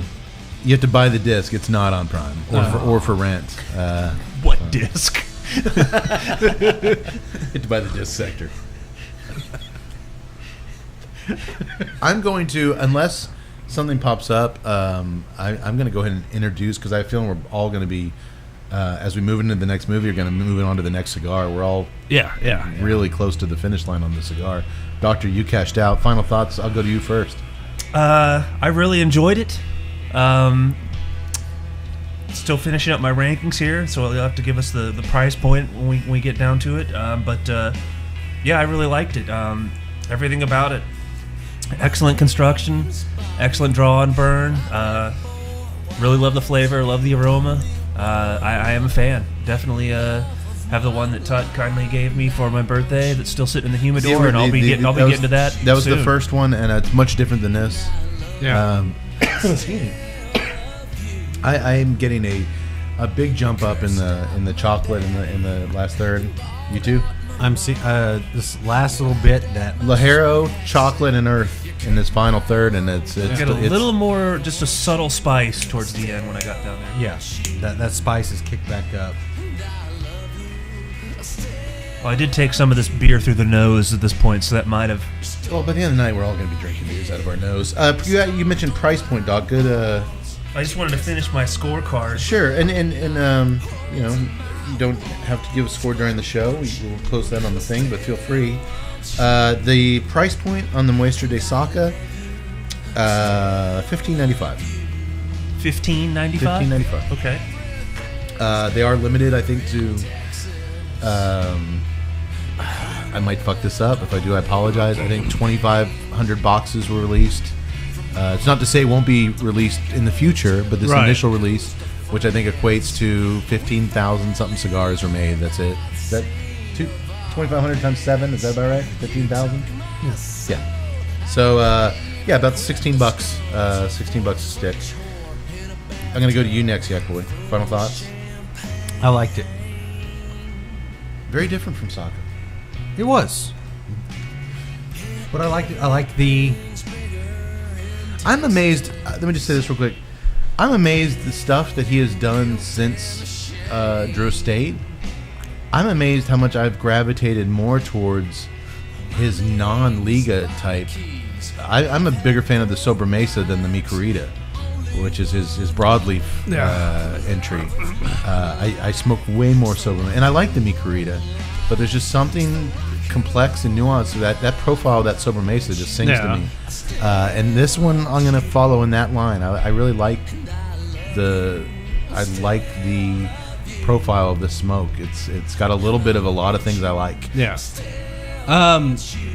It's interesting for me because I'm more of a fan of the Mi Querida, and I'm more a fan of, you know, his what I would call his signature Strong, Ligero style broadleaf cigars. But this is kind of like hitting that midpoint between the Sobremesa and the Ligas, the Sobremesa and the Mi Querida. It's got a bit of that Sobremesa profile, but it's got a little bit of, especially in that last third, more of that Ligero style.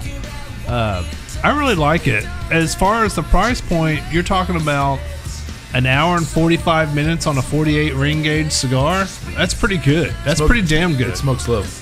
So you're talking about $6 to $7 an hour.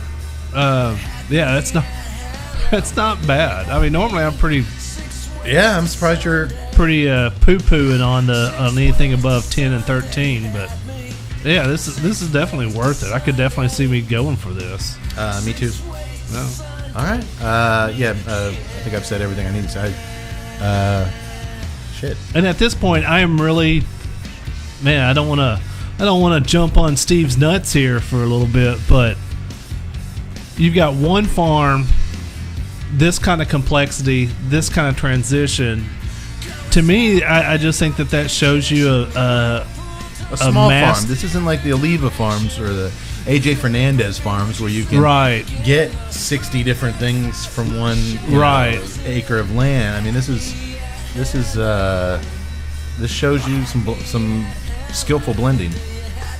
You know, there's a lot of people that throw around the craft term, and it's like craft is this and craft is that. To me, this is you're smoking a guy who's actually a real craftsman. There is a lot of thought that went into this product. This isn't him just having somebody else blend it. This isn't him just throwing together stuff and writing off of a name. You know, this is him actually. I can feel the intent in this cigar, and it's probably the best compliment I could ever give to a cigar manufacturer. Or any type of craftsman. We'll tally up our scores in the night. The doctor, again, Johnny on the spot. Final score 95. Nice. Yeah. My total points together were 666. I made a comment about that. How about that? I also made a note here. Fuck Cairo. Maybe a Steve or someone out there will ever blend a TNCC cigar. That'll be our. The fuck Cairo? The fuck Cairo. Or the Cairo. I'm sure that'll make us popular. Get a fatwa put on us. All right. Our second cigar tonight, again by Dunbarton Tobacco and Trust, and their master blender owner, Steve Saka. the Todos Las Dias. The name is Spanglish. Ooh, look at those crystals on the wrapper. The name is Spanglish for Todos Los Dias, which means all the days. Steve tells a story where back in his early days, before when he was just kind of a cigar nerd. Yeah, man, you got the crystals all over. Oh man, it is a beautiful sparkling wrapper. He was touring, I believe it was a Padron factory, and they knew he liked heavy, strong, full-strength cigars. And one of the elder Padrones, I believe, gave him a cigar and, hey Steve, try this, and it was like just a Lajero monster. They even made Saka like, and he's like, you smoke these? And the elder Padron said, Todos los dias, Steve. Todos los dias, which means all the days. I smoke these all day long.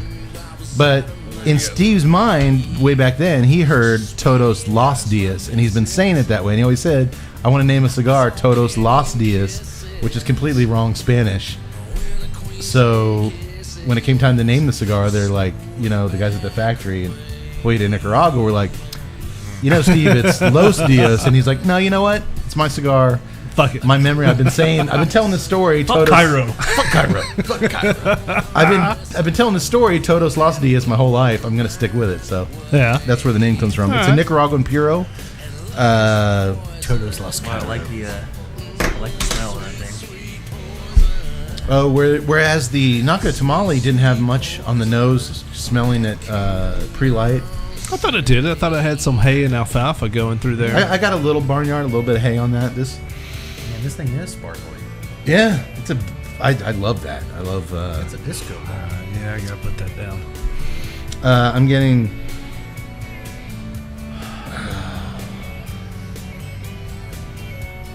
I'm getting that barnyard, but I'm also getting that classic Nicaraguan. Would you like me to call it horse manure? No. Reminds me of my teen years in the barnyard. It smells I like will not barnyard elaborate and at the moment. Checking notes of swine. You just got ham on the brain, you bastard. It is a. Notes of sheep love. The wrapper is a sun-grown Cuban seed capa. Binder's Nicaraguan, and the filler is from the Jalapa and Estiliano tobacco regions. The size probably won't mean much to you guys. It is. What's that supposed to mean? Take it easy, doctor. I'll explain. It is he calls this a double wide bellicoso. It's 4 3/4 by 60. When I first started smoking cigars, It's like the Grand Council. seriously, the Grand Consul, one of the first cigars that really hooked me in was the Hoya de Nicaragua Antano 1970 Grand Consul, which is this size. It's a very unique size. And it turns out Steve actually got permission. That's where he produces his cigars at the Hoya de Nicaragua factory. They let him use.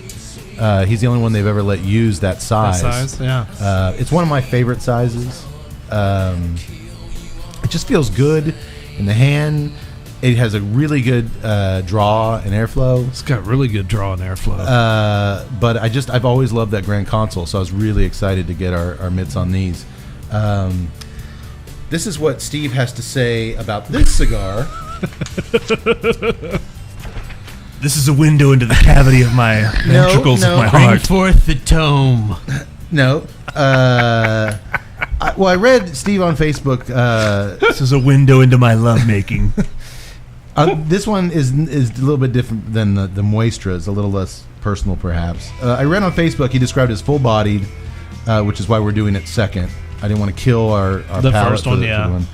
Dark chocolate punctuated with sweet chili pepper and hints of ripe cherries. Go on. Quite heady with nicotine and a long lingering finish. But for more information, I'm going to go to a press release he issued upon release. If you remember back on our Mi Querida episode, I read his description he wrote of the Mi Querida in my Adrian Barbeau DJ voice because it's a very sexy.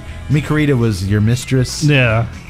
This one, and I think you'll see why, is way more masculine, the description and tone. So if you don't mind, I'm going to read it in the listeners love it, my best Trace Atkins voice. We got a lot of feedback on I that. was hoping for some Barbeau. But Boys, grab your balls. Women listening on the podcast, shield your ovaries. Here it comes. You ready? Yeah. Todos Los Dias is my personal... This is Steve's words in Trace Atkins' voice. Everybody clear on the concept? You got to drop it down like a couple of I'm octaves. just saying, no, everybody clear on the concept? Yeah. Lower. Yeah. Lower. Deeper. Todos Los Dias is my personal Spanglish translation meaning all the days. The workers at Joya de Nicaragua often cringe at my casual butchering of their mother tongue. But in my opinion, cigars are far more than a grammar lesson to abide.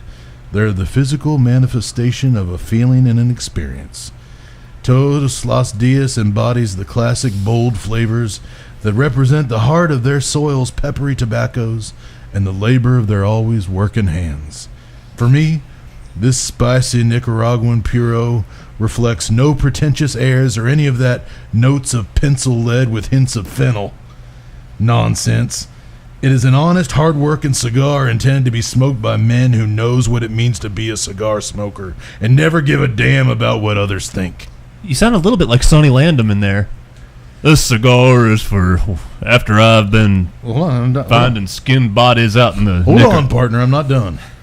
It is a supple, sun-grown Cuban seed capa which encapsulates its intricate tripa recipe of rich jalapa and Estiliana tobaccos. From the first puff, there is no doubt of the origin of this cigar, or that is intended solely for the seasoned cigar smoker. What I love about this Liga is that it builds. So many stronger blends start off super peppery and robust, only to mellow out as you smoke them.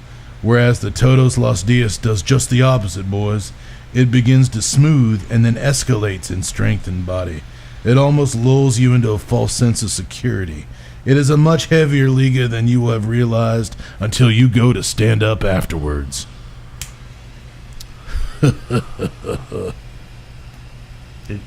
That was my Trace Atkins chuckle afterwards. That was a pretty masculine description. For seasoned hardcore smokers only, for men who know what it's like to be a cigar smoker. That's me. That's us. It went on a little long, but He's right, though. Most Nicaraguan puros start off, Blast you with the pepper. blast you mellow with out. pepper, blast you, and then by the end it's kind of faded a little bit. They just couldn't keep up with the first two-thirds. He's saying he worked hard to blend it the opposite. It's going to grow on us. We'll see if we get any cherries, dark chocolate. We'll see how the pepper treats us. Let's light it up, boys. Holy shit, I am getting a little bit of that cherry. You get cherry already. I believe Anna Nicole Smith danced under the name Cherry already in her early days. fuck Jalapa. Remember Jalapa? Fuck Jalapa. Speaking of Anna Nicole Smith, she's the star of our next film in the double feature. That is wild. Oh, Normally I do not like when they like cherry and plum and all that heather honey, and I'm just not. I don't. Well, you know why I think I have a theory on this? Why maybe some things that Saka says you might get, you get, and maybe some things when Skip is describing a cigar to us and we can pick up on it. 64 episodes in and beyond that, just as seasoned, regular cigar smokers, you find blenders that you gravitate towards. I'd put Robert Holt in that territory these days. I really gravitate towards his palate and a lot of the stuff he's doing with Southern Draw. So if the blender who's consistently giving me cigars that I like, that he's blending for him to like, there's a better chance that the stuff that he's tasting that I might actually taste, because we clearly share, I consistently like Steve's stuff. I like Skip's stuff. I like Robert's stuff. So when he says cherry, I don't think it's that crazy that you pick it up, because you tend to be in sync in, I can see that. I never really heard you shit on a Saka stick before. The first I can't think of one. The first moisture you're just kind of confused by, but I grew on you enough to where you were handing them out as gifts, all over the place. The closest thing that I can think of is, I would say my least favorite Saka cigar is the Sober Mesa. that first one that we had. But even that was a damn good cigar. That's my favorite. Yeah. I mean, that's... I'm getting sweetness on the cold draw. Get a little spice, but not the blast of it.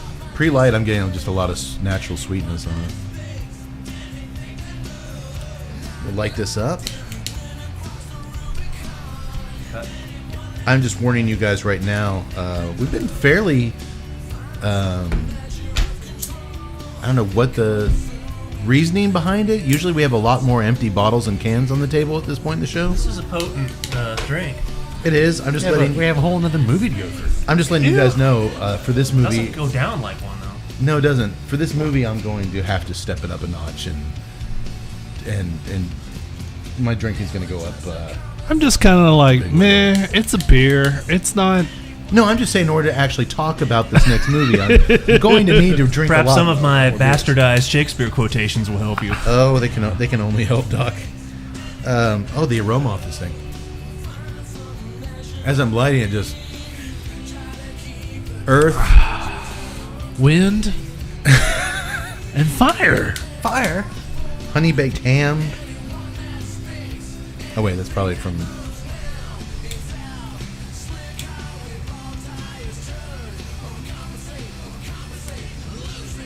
Now, one thing that I will say that This cigar takes some effort to get going. this, a lot so of does the time, Grand Console. I mean, it's a big sucker. You gotta. and it's funny because like normally with a lot of big ring gauges, one of the things I don't like about it is that I tend to have a lot of bad draws on big ring gauges, and both with the JDN and this draws great. I mean, this is beautiful draw on it.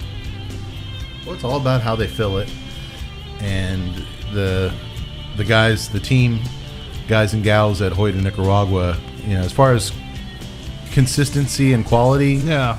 JDN is right up there. Well, I love this draw profile because I don't want to have to work on my cigar. I don't want to have to freaking just suck through a freaking guard nose, and this doesn't.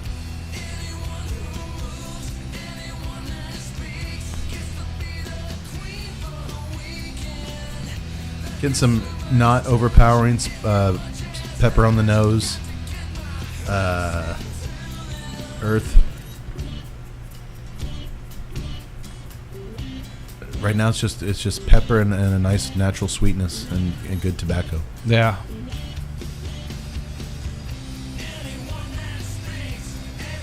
And again, just before I get into the movie, that wrapper's gorgeous. It is.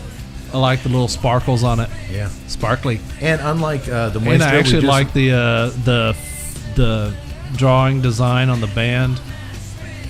very as with all Dunbarton stuff, starting with the Sober Mesa, a very well designed band, very kind of a classic, but little details. Yeah.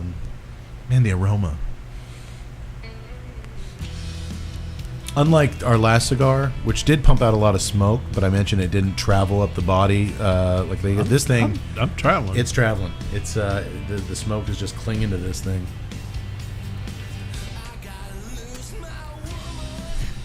Okay, just lit up. We'll come back. No contest. Or I'm sorry. Hey, wait a minute. Let's do no contest again. Before we get in, can we go ahead and beer me? Because I'm going to definitely need a beer for this. Oh, I guess. No Contest was 95. Our next film Does it matter? in our Die Hard in Abroad double feature comes this sucker 1 year later. Skyscraper, 1996. Directed by Skyscraper! Raymond Martino, who would go on to direct films such as Anna Nicole Smith, Exposed, and Portrait of a Pinup Queen, Anna Nicole Smith. He really likes Collins, huh? Get this. He also starred in a film where the title had no colons in it. He played one of the biker gang members in Pee-wee's Big Adventure. One of Satan's helpers. What? That's pretty cool.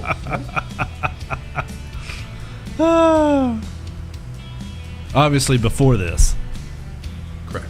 Was that 80...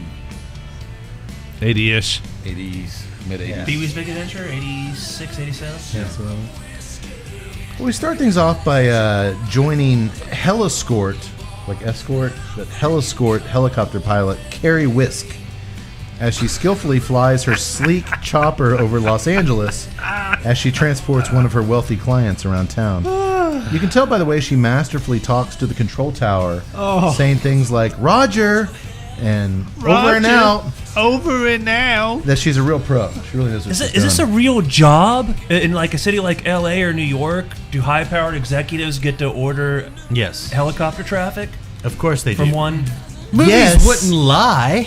Yes, I would think. Enhance.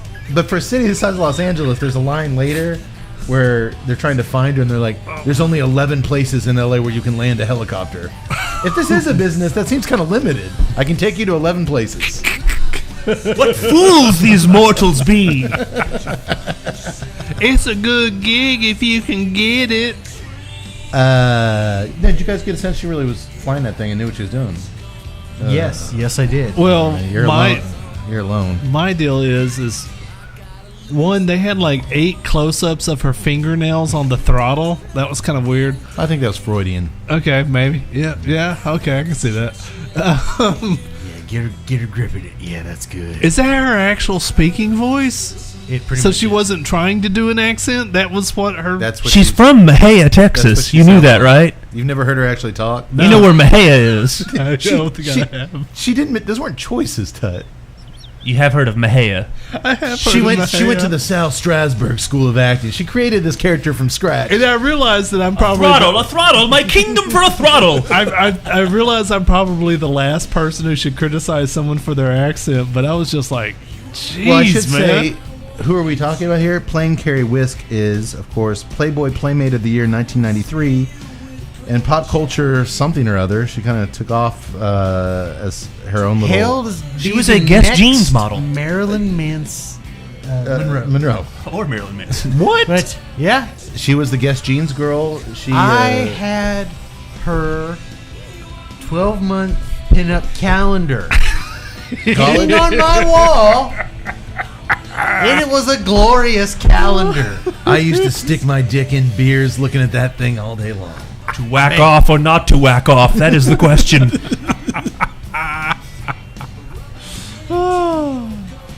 I think I remember that up in your place, actually.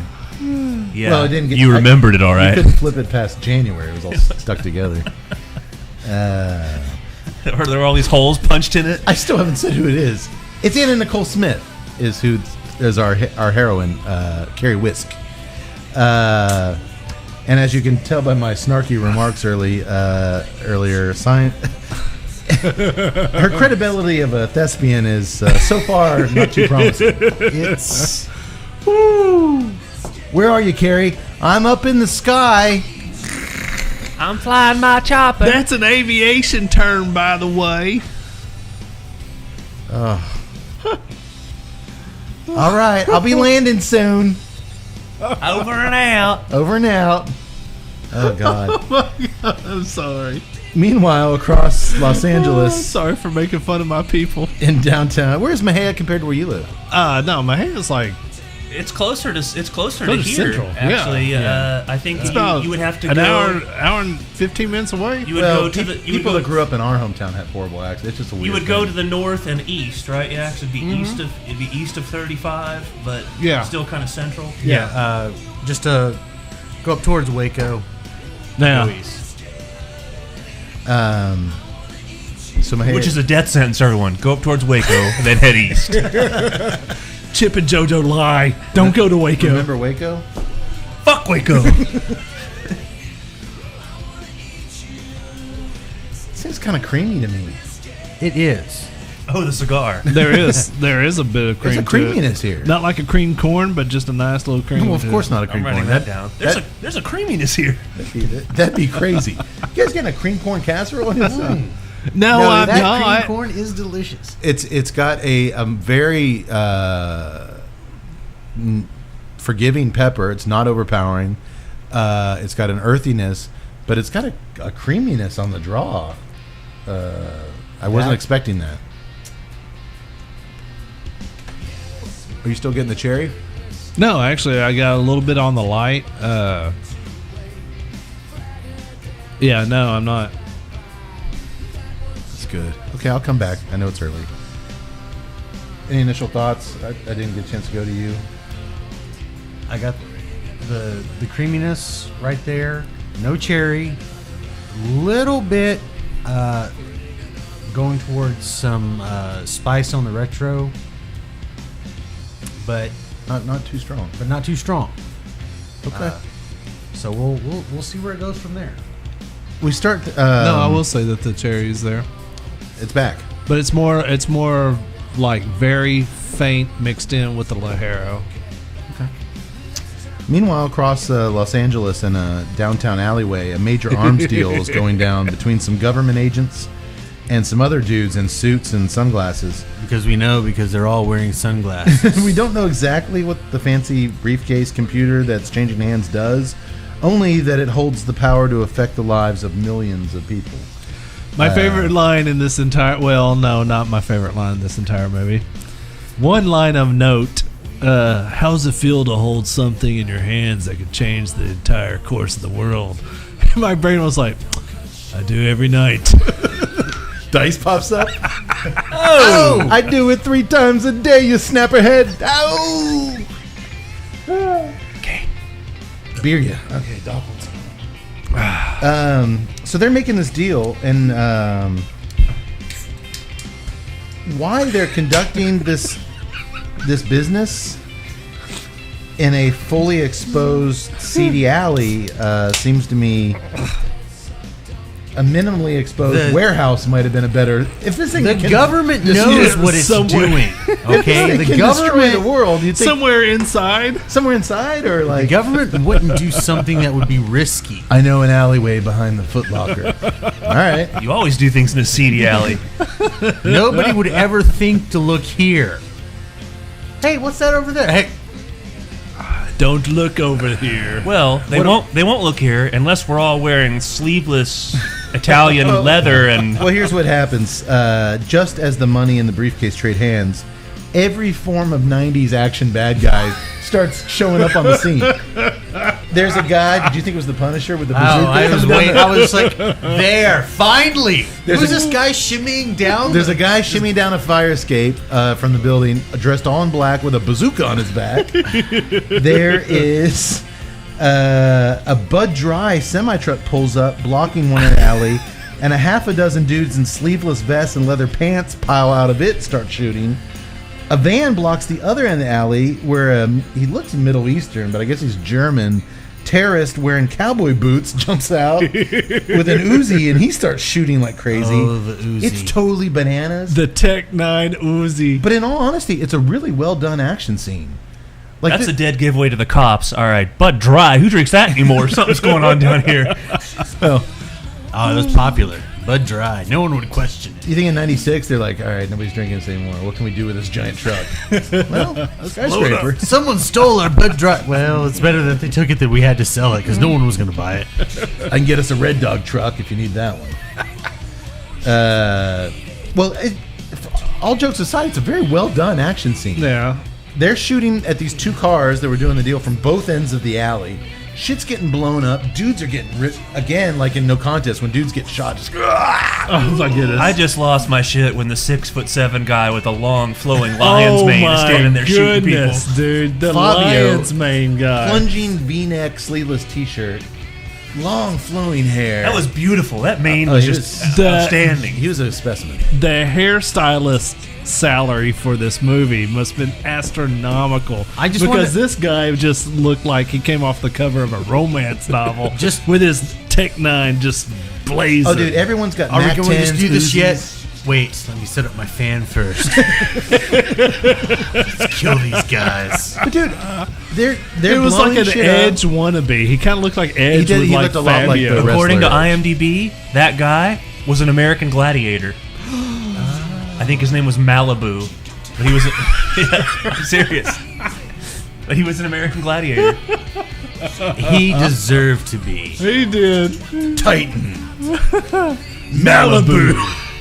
What? You threw tugboat out there earlier with your wrestling reference. I like Malibu. But dude, now She coming up on the cheated pinnacle on of death. Blazer with his Malibu. friend Laser. What? These cars are exploding to hell. Guns are. I mean, it's a really well-produced action sequence. By the way, whenever 80% of the movie he budget. drops the gun and gets that thing that fires the tennis balls. He fires the bazooka. He's like, ah! You see him fire the bazooka. The missile has a camera on it, And you see it fly. It's like a rocket and then it cannon. like reverses right before it goes to guard. So you get like this 2 seconds. I have to say that. Man, And it was like they swung for the fence on this one because that reverse cam on the bazooka missile. It was awesome. I'm going to give this movie a shit ton of shit, which it deserves. Oh, hell yeah. But no, you're actually right. The action scene in this was pretty memorable. Then, not only are we seeing this rocket as it hits things, and they actually explode, and there's no CGI. Guys are really getting their chests ripped up with bullets. All of a sudden, the dude trying to make a getaway, his car's on fire. It's been bazookaed like 3 times. He drives through the Bud Light semi, out the other side, a huge explosion. Yeah. Hey, when a Bud Light truck exploding isn't the best thing in your movie, there's a chance. I just thought it was impressive. I wasn't expecting that in this movie. It was a good scene. And in the end, the terrorist the guy gets away with the briefcase.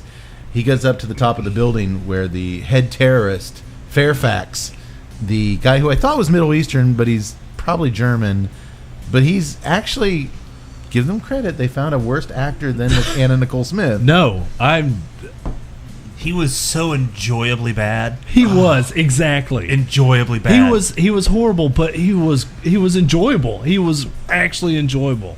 God, I tried to find that vest. This was the best I could do on short notice. I mean, he was. This guy can't be described.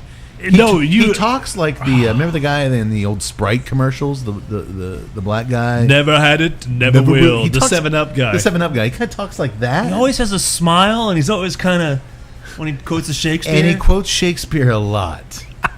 I love what they tried to do with this guy. Well, I love what the actor tried to do with this guy. He's but now in possession of the briefcase. He's horrible. He's terrible. Oh my god, he's but terrible. terribly good. Brilliant. No, I'm seriously, I hate this fucking movie. But every time he's on the scene, I have to admit, my eyes did come back Enjoyably to the screen. bad. Well, if there were any doubts as to why Anna Nicole Smith was cast in this picture, which there weren't, it all makes perfect sense as we next join her in the shower. Ay caramba. Talk about almost passing out. We see pretty much all there is to see of Anna here. The word pendulous, yes?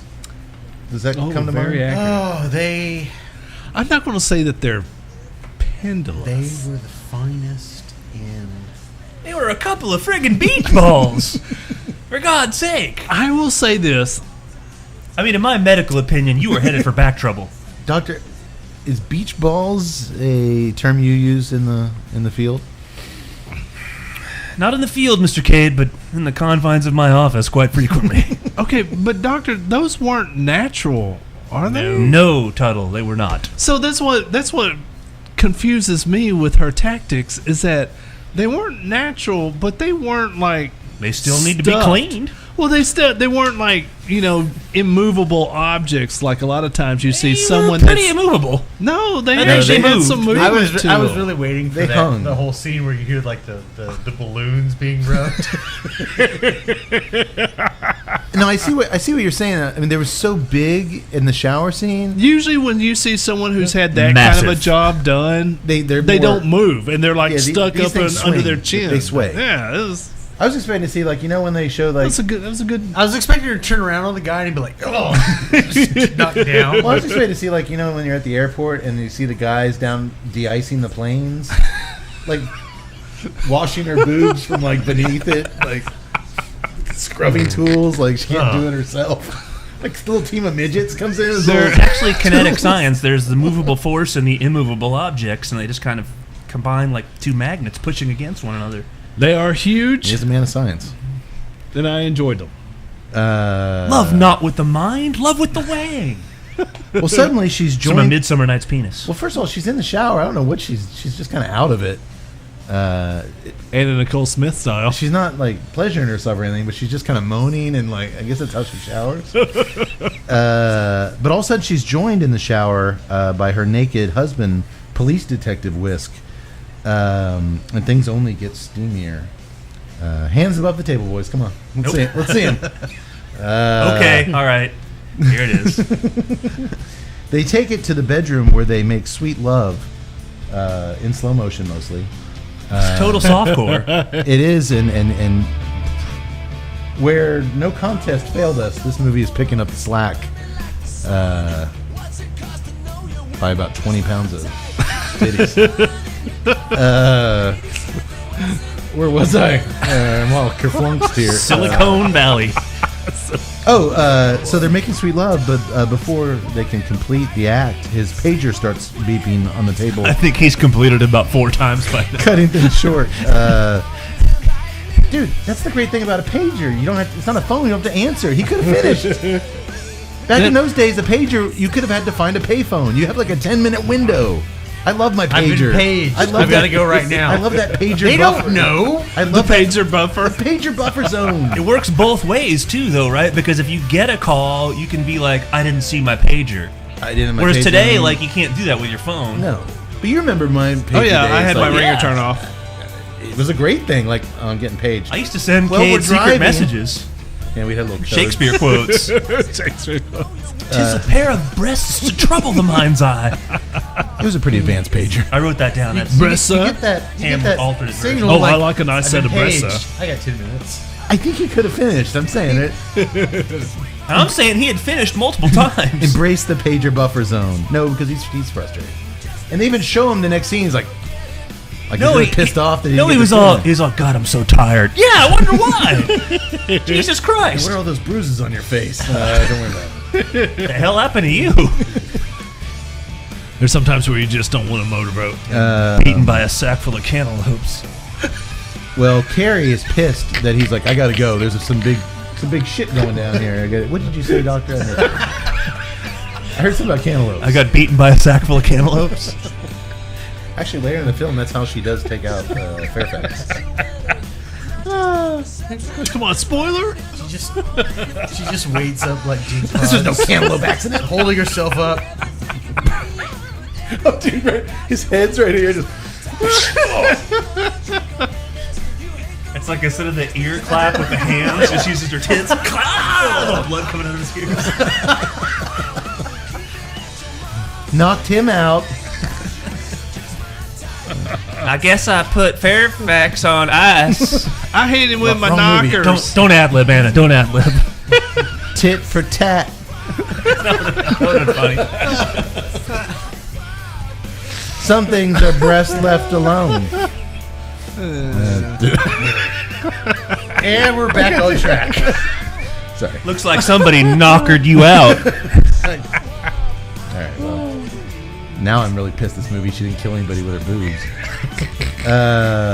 Well, she's pissed that he's like, I gotta go. There's a big terrorist thing in town. I gotta go, baby. You're not married to me. You're married to the police force. You're never gonna give me a baby. Oh boy. This is the Man. first time we actually see her like try to do something. I acting-wise. think this is the first time I've heard her, and I'm just like, Oh, it's bad. Aw. I need some beer. first of all, you are the worst actress I've ever seen. Don't you call her that. Don't you call her that. That's a slap in the face to every actress in the world. Okay. She's I not can- an actress. Yeah. She's horrible. There's only 2 reasons why she got hired on this movie. Righty and lefty. I mean, it's true. He tells her, we'd be crazy to bring a child into this fucked up, shitty world. I see the worst shit you can imagine every day.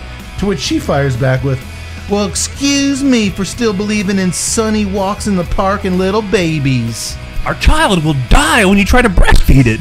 Didn't you want a scene of him, like every time she opened her mouth, like he goes over to like the Drunk decanter dad. of whiskey? Hold on, baby. No, don't put clothes on yet. All right, talk. No, you know he was doing that in between takes. Yeah, like what did I fuck up in my Christ, man, I went to opera school with Jason Tuttle and Stephen F. Austin. I know the This trick. gig. I thought I was going to Broadway. I thought we really nailed that scene. Yeah, we did. Yeah, we sure did. That was wonderful. Yeah, I'll be in my trailer. You have a trailer? I was raised in a trailer. No kidding. No kidding. No shit, huh? Ever the that's wrong on so many fucking levels. She is ever the optimist. She believes in the good life. It's still possible. And it's worth mentioning. I delivered those lines much better than Anna Nicole actually did in the movie. They should have dubbed me in over her. You're right. I was pacing myself, but not anymore. They continue the discussion as she gives him a ride to work in her helicopter because I guess in the 90s helicopter gas was cheap. Hop in. She pulls down a little shell station. I hope we. How are there so many like heliports to go There's to? 11. Apparently they're connected to everything. Come on, I will get you to the close spot. Oh, but because she's pissed at him as she's driving into work, she's like swerving. And Of course she is. And they keep cutting to her, the same 2 shots they used of her, and she's laughing. Ha ha ha. And he's like, come on, baby. Take it easy. Ha ha, you're scared. Oh, it's so bad, dude. You almost went into your Trace Adkins there. Come on, baby, take it easy. I kind of want to. Would have been better if he had played that part. Holy shit, that would have been awesome. No, I ain't giving you no baby. I'm a real man. It cannot be understated how bad she is. I want to take a case tractor and run it over your face. Your voice makes me sick. Take it easy, Trace. Sorry. How's the cigar treating you guys? This is a good segue. That's not a good cigars. segue. What? That's enough about Trace Atkins running over Anna Nicole Smith with a tractor. How's your cigars smoke? I'm enjoying it. I've gone into my safe spot where I'm not thinking about anything right now. I don't know if it's because of it's the same Vitola as the Grand Consul, but it's reminding me a lot of the Grand Consul. It's got that same, Nicaragua. Hey, you know what? He actually said that in the description. You're not going to have any doubts where this is a Nicaraguan cigar. I taste the earth. I taste the mineral. I am starting to get a little bit of chocolate. The pepper's there, but boy, it is a nicotine heavy cigar. Really, because I'm not feeling the nicotine I can so feel far, and in fact, I'm like, to me, it's really kind of catching me off guard because it's more of a light smoke. I'm not feeling that nicotine heavy. I'm feeling nicotine, but it's confusing me because I'm also still getting that creaminess. Mm-hmm. Very much so. He didn't mention anything about creaminess. And that's throwing me for a loop because it's peppery, it's earthy. I'm starting to get a little bit of chocolate, all this strong nicotine, strong flavors. But then when I take in that draw, I'm just getting this kind of creaminess. It's really, really good. Doc, you liking it? Indeed, yes, I like it. So far, so good, huh? Can't really put my finger on any flavors, but it's got a definite kick to it. Maybe that is the nicotine. Far less nuanced than the previous cigar, for sure, flavor-wise, notes-wise. But construction-wise, perfect. Ash is hanging in there, a third of the way in. Smoke production is way over the top. I've had no relights. Why would you? It's like a fire log over here. Yeah. I'll come back soon since it is a shorter cigar, but it's really, really good. All right, hold on. Let me take a gigantic drink of beer. Take 2 of them. 2 it is. Oh, yeah, that'll make things better. As Carrie is flying away, she gets her next assignment radioed in, and it's to transport the cowboy boot-wearing terrorist guy and his special suitcase around town. Man, I just cannot stress enough. I know you have your feelings, but this Plank playing this terrorist, Fairfax,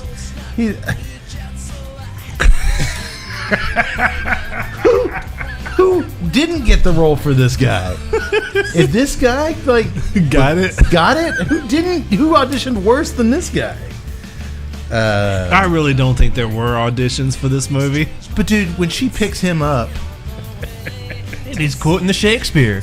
But soft, what light from yonder badonkadonk grows? That's from Romeo and Julie tits. Well, that I have seen. Just their scenes together, her talking to him, it's like watching two blind monkeys playing chess. It's just terrible.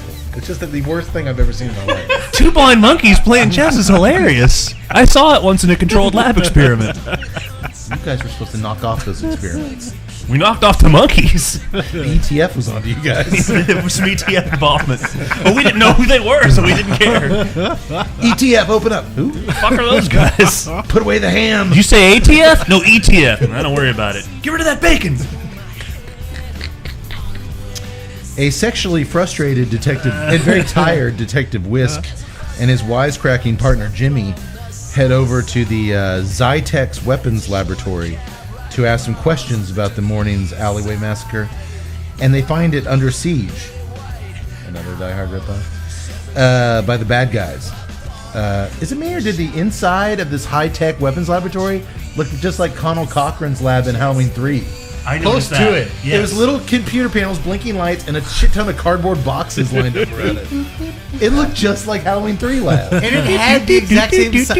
I mean, 8 more days to skyscraper, skyscraper, skyscraper. 8 more days to Just give skyscraper. it to us now. Just end our misery.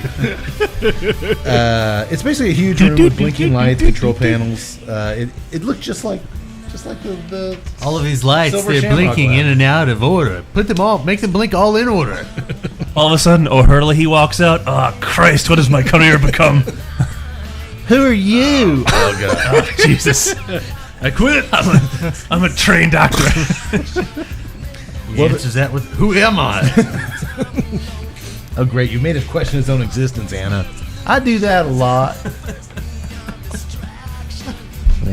Reminds me of working at the Mahia Chicken Express. She had a special something. Don't speak ill of the Chicken Express. I love them. I thought you were going to say, don't speak ill of the dead. Don't speak ill of the Chicken Express. Let's see how you want about her. It's like Multisanti. Don't disrespect the Chicken Express. Are they the ones that have the spices? They don't have much. The Chicken Express. It's just chicken fast. I'm so hungry I could eat chicken from Chicken Express. They're on the level of Bush's chicken.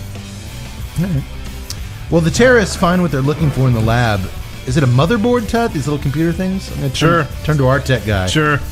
That they're looking for, and they make a hasty exit, but not before blowing up poor Jimmy, the wisecracking detective partner, with the bazooka.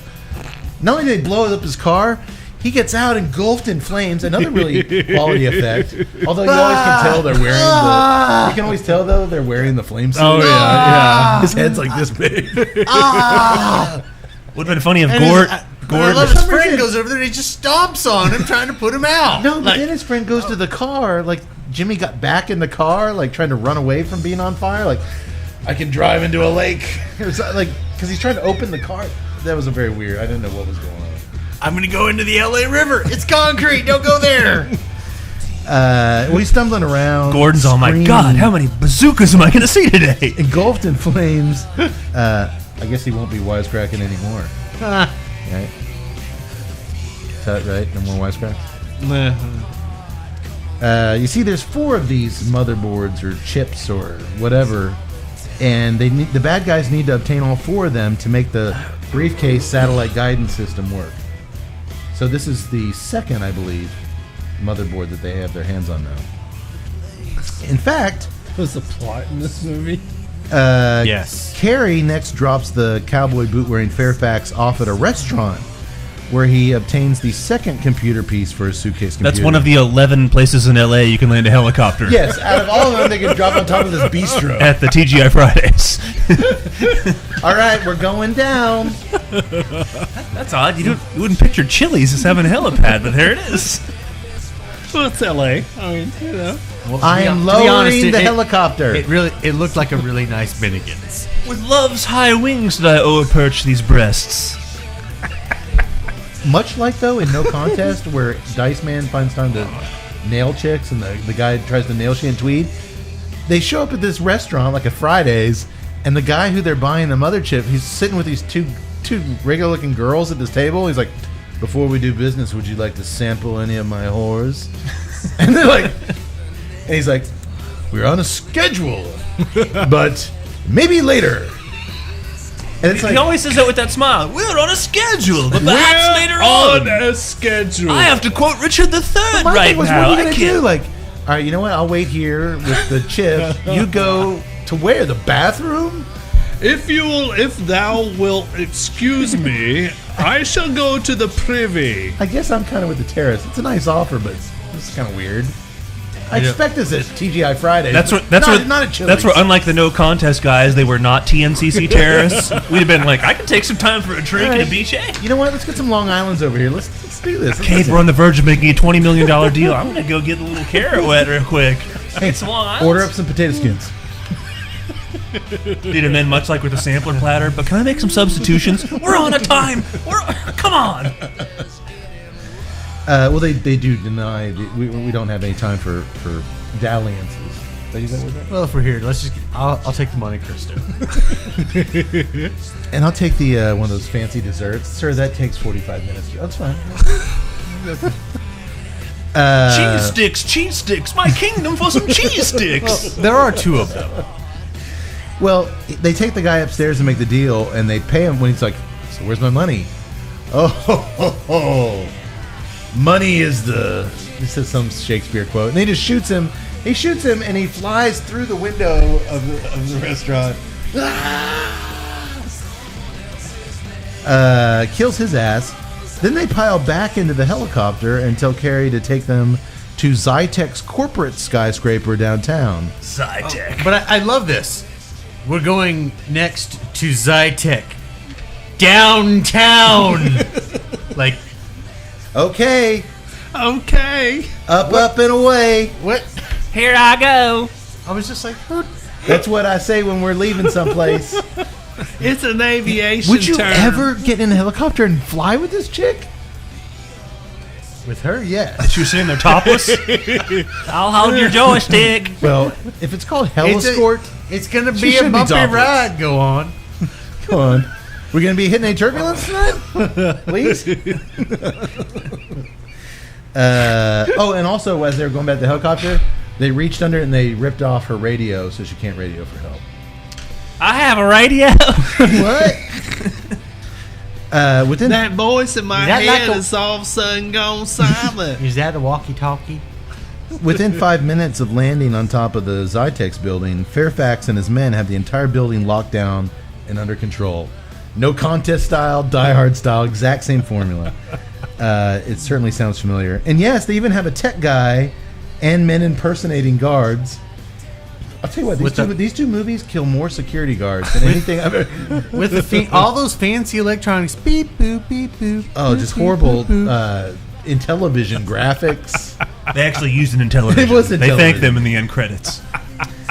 And the tall, well-built mercenary in the sleeveless black shirt and tight leather pants, he's patrolling the hallways. With his new friend. Uzi. The Fabio guy? Fabio, and now he's got shirtless guy with leather pants. Dude, that dude, That's what I'm talking about. you have Fabio, but then the other guy's got the leather pants and the tank top on. Oh yeah. And his whole job is to walk down hallways and flex while holding the Uzi. I noticed something about He can't make it 5 feet without. I noticed something about these guys. my arms though. are so tired from flexing the entire scene. These guys love lat pull downs, but they don't work. They have no traps. No. It's just this flat, wide back with no like a little wiener neck. My shoulders apparently keep growing out. I wear a size XXX top of my tank top, but a small waist in my tank top. I have them custom made. Along with my leather boots. But he's got an Uzi. I love a good Uzi. And the other guy's carrying Mac 10s. I haven't seen an Uzi In and a every Mac corner 10 he in goes so around. long. Yeah. I'm Every sorry. corner he goes around, he's got a.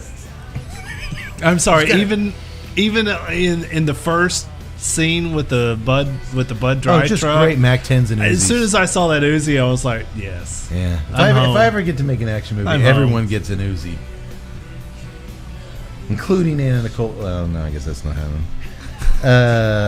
Once a Mr. Cranston shows up, this businessman, to deliver the fourth and final computer chip, they naturally double-cross his ass, and when he asks for his... It's a reoccurring thing. Whenever somebody asks Fairfax for money, he laughs, gives him a Money shake. is the Shakespeare. root of all evil. Who are these evil, businessmen who show up alone. Where's their cadre? No, Mr. Cranston brought that one ponytail dude with him. And he's like, if things go crazy, get my back. And when the shit gets crazy, that guy turns his gun upside down and just starts shooting. Hold on, I got ahead of myself. So Mr. Cranston asks for his money, and they naturally start shooting him. Money is the root of all evil. A huge shootout ensues. Yeah, did I use that word right? Ensues? It ensues. Did y'all notice during the firefight? So they're in the laboratory at Zyrex. Is that right? Zytex. Beep boop. They're shooting. These guys are the worst shots. They're like stormtroopers. Everyone's shooting. No one's hitting anybody. Did y'all notice at one point? It's clearly Fairfax's men, Cranston and his guy. Did y'all notice the black guy in the white tuxedo with the white gloves? No. He's in the middle of it, and he's like dodging bullets, and then finally he just gets shot to shit. Who was he doing there? Didn't see that. The electronics, he had white gloves, so that's like means. I was told to deliver a ham to. Oh Jesus! He got fired as the maitre d' from the restaurant they were at. He was one of the pastry chefs from the Parkham Hotel. I can't catch a break. God. I thought after that shit at the Parkham, my days of living dangerously were over. Nope. I'll take the sweet job at the weapons menu. Oh God. Oh, dude, watch it again just to see. That guy makes no sense. I mean, bright white like cloth gloves. Watch it again. Tuxedo. I'm going to take your word for it. You're in a high tech facility. You need a clean room, so he was probably working in the clean room down there. You can tell there. that it's high tech because of all the sounds the machines make and the blinking lights. Beep boop. Beep boop boop boop boop boop boop. I was waiting for the old disc machines to be whirling in the background. I suppose it doesn't matter who the black guy was in the white suit. Actually, scratch that. It's absolutely doesn't matter who he was. So, wounded Mr. Cranston escapes. He runs into Anna Nicole, who's just kind of walking around the halls aimlessly. We've got to get out of here. They're trying to kill us. What's going on? What? Who? You need to tell me what's happening right now. We need to get to the shot 5 times. I'm still alive though. We need to get to the roof, he says. Now I wish I would just die. Dude, I've been shot. We need to get to the roof. They're going to kill me for this. This briefcase can kill millions. Who are you? What now? But she does it. They climb up to the roof together. But before he can even get off the top stairs, he's like, I can't make it. I'll stay here and cover you. Get to the chopper and get this briefcase out of here. To which she goes to the chopper, kind of has a different idea, and then runs away to the edge of the building. They come up there and kill Cranston's ass. They see her, and she's Parting is such sweet sorrow. Out, brief candle. Life is but a shadow. At this point, he's just really like, please, just kill me.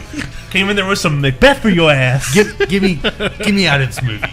Anything. At one point, I didn't make a note of it, but at one point, he drops one of those lines on Anna Nicole. She's like, oh, you read Macbeth too?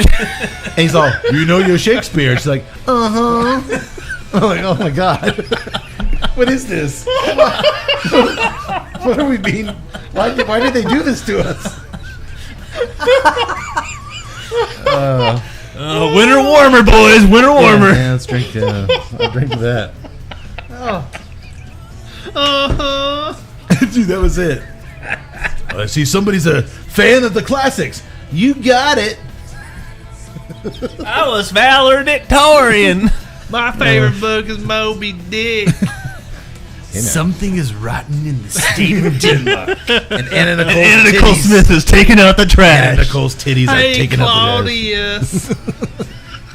You killed my brother. I said I was fair. But we're all gonna burn in hell. Let me get a beer real quick. No, she said these things. We're just doing our jobs as responsible narrators and taking you through the story. The Oh way. crap! I'm crying. Is that the Lajero or? No.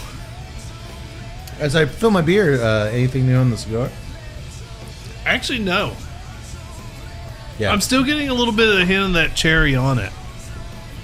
There's a, and I'm not really sure cherry's the accurate for it, but it's retro hail was harsh. Oh, it's. Oh my goodness! If you don't Really? keep up with the retro hail and just his eyes are watering. Woo!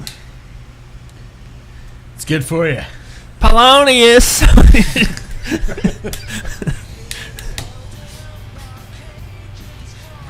No, that wasn't it. It was what's Richard the. It was Richard the Third. Yeah. I see somebody's a fan of the great work. Richard the Third. Oh, is that from Richard the Third? Dick 3? Is that from Dick 3?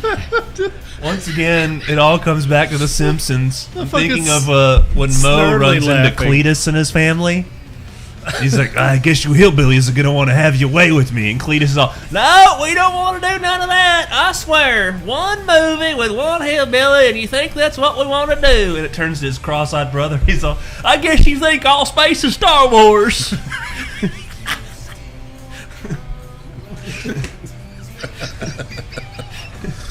Oh.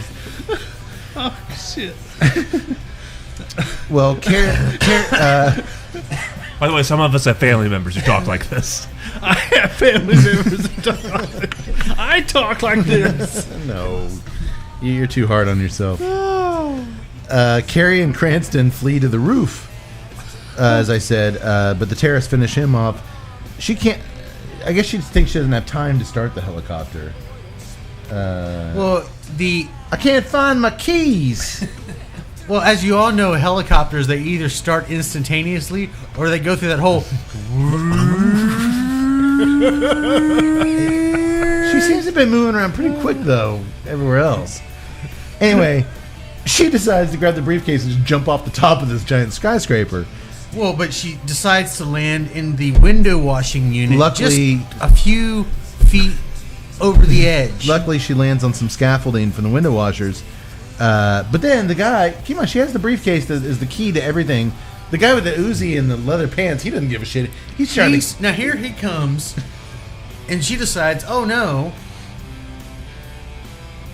now he's going to see me here, so I'm going to jump off the edge, but I'm going to put on this cable. She wraps a cable around her waist, jumps off the window washer thing, I guess thinking that might take her down to the ground.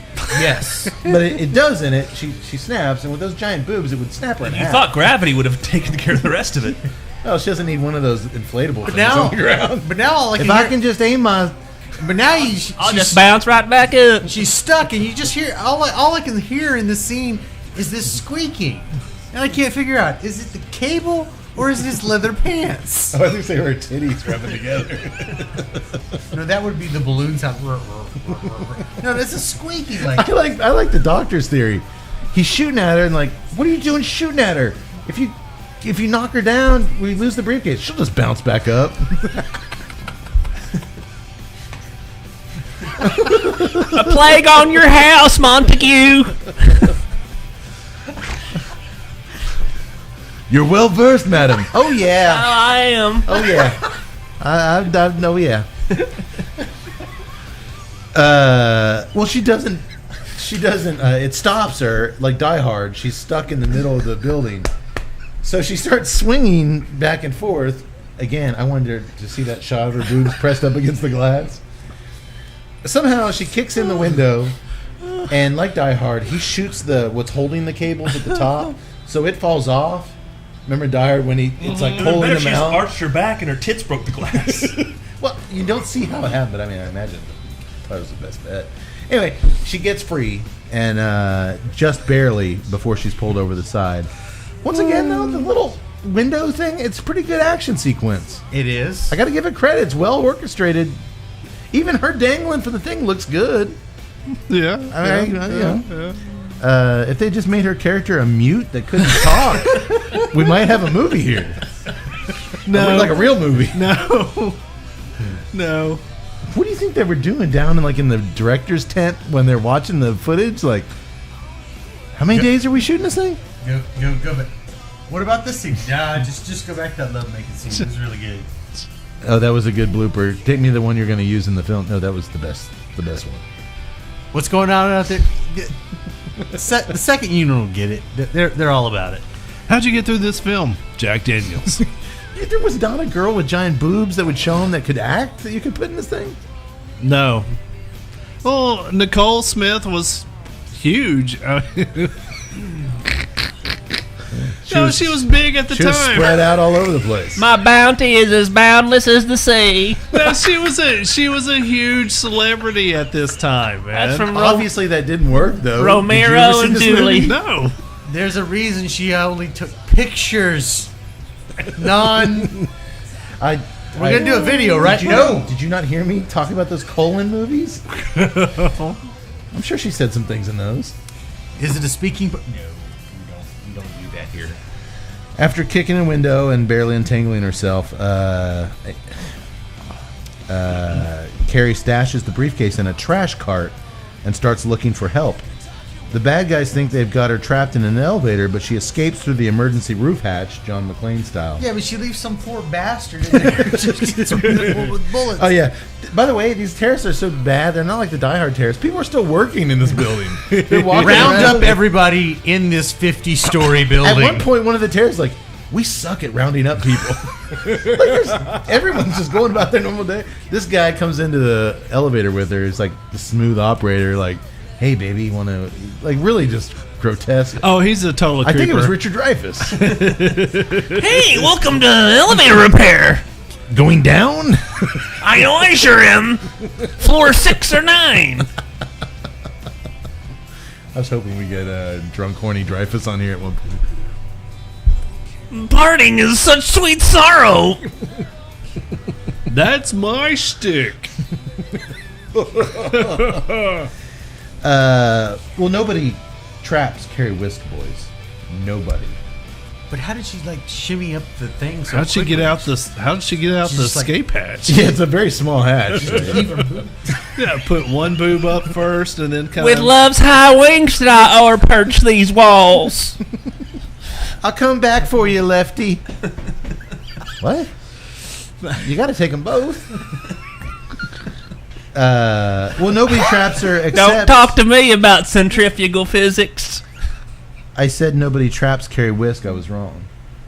Nobody except her hubby, Detective Whisk, who we see trap her with his muscular arms in a very bizarre and ill-timed flashback.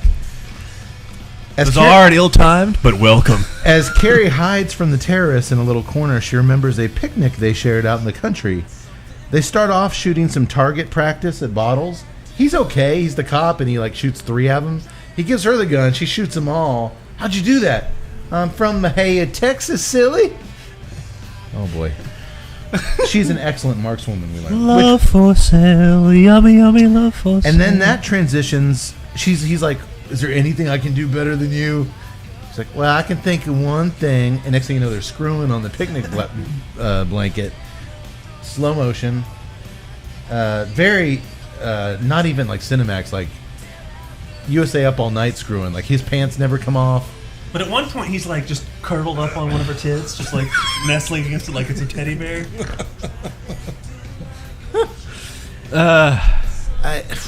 It's hard. This is going to sound very bad, and I probably shouldn't say it. At this point, I think it doesn't matter. I didn't know a lot about Anna Nicole before this movie. But watching her in these sex scenes, like, she's so disconnected. It's kind of like watching, like, a special person do it. And, like, I feel weird watching it because, like, I think she wasn't all there. You're seeing someone damaged. No, but I think this was before even, like, the hardcore drug stuff. I'm thinking that this was hardcore drug stuff. Is there such thing as, like, stupid porn? Like watching stupid people do it? I'm sure I don't know. Doctor, is that a thing? I believe there might be a medical condition known as low intelligence quotient pornography. It's just like she's so like, you know, she rides him and she like, he's giving it his all. He's really trying to sell these things, but I can keep my pants on, right? Okay, good. I don't know, but it's a very long, elongated flashback of them just making love. I, for one, as the doctor said, welcome this bizarre flashback. Did you guys like it? Not really. Oh, come on. This is where I was like, I was expecting after the first one in the shower was okay because we hadn't heard her really talk. Yes, it fit with it. Now that I've heard her talk, I'm like, Well, the scene had two things going for it, and that was about it. Good pilgrim, you do wrong your hand too much. I was educated in the classics, boys. Well, meanwhile, Detective Whisk realizes That's Roger and Julie. that she's in trouble because they find that radio that they pulled off on top of the Applebee's, and he's like, "Oh, I think she's in trouble." So he jumps in. He almost made me choke on that. So he jumps in. He jumps in the LA. Well, they have a air pad. Applebee's on is a top of the helipad. Applebee's. And he jumps in the LAPD chopper to find her. Get your Brutuses to go. That's when he learns that they're like, how are we going to find her? Well, this town only has 11 possible options, and we're at one of them. That leaves 10 places that she could be. I'm still You're in not, the spirit, Tut. still not bad knowledge. Did Tud drop some Shakespeare over there? Et tu, Brute? Oh, but referencing the Brutus beer at Applebee's? They still have those? They were at the Chili's. They went on to Applebee's. I can just see me being at heaven, and St. Peter was like, Mr. Tuttle, let me refer you to episode 64, where you I took think it's a- you're in heaven and like somebody would like a word with you. I'm right here. I'm sure she's doing better now. She's at peace.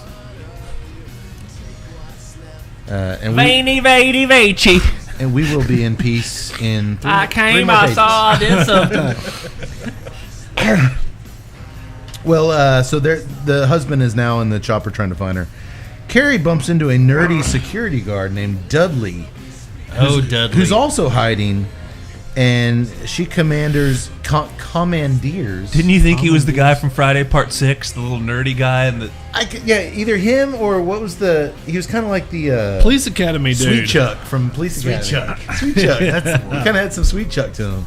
But she takes his 6-shooter from him because it's clear he doesn't know what he's doing, and all of a sudden it's clear she from does. the flashback we learn she knows what she's doing. So she takes his gun from him just as that muscle-bound German starts shooting at him. Luckily for Carrie, he's got the face. He's selling that with his expressions. Yeah, this is the Fabio guy. Just like he did on American Gladiator. Malibu.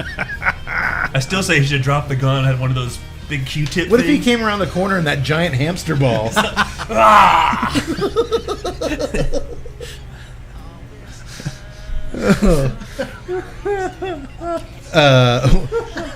Well, luckily for Carrie, her 6-shooter somehow fires 11 to 15 rounds. She's shooting just an ungodly amount of How rounds. much you call a pistolero? But dude, his pistol shoots like 50. These things never run out of His gun bullets. gets power from his hair. He's like Samson. I mean, that thing, he doesn't need to just... He reaches up and his hair hands him another gun. No, he just puts it up there in the hair, just loads a new clip. Load this, I'll use another one. You're out of bullets, am I? He gets his power from his hair. We need to cut his hair off. Despite wounding him, she shoots him in the leg. He corners her.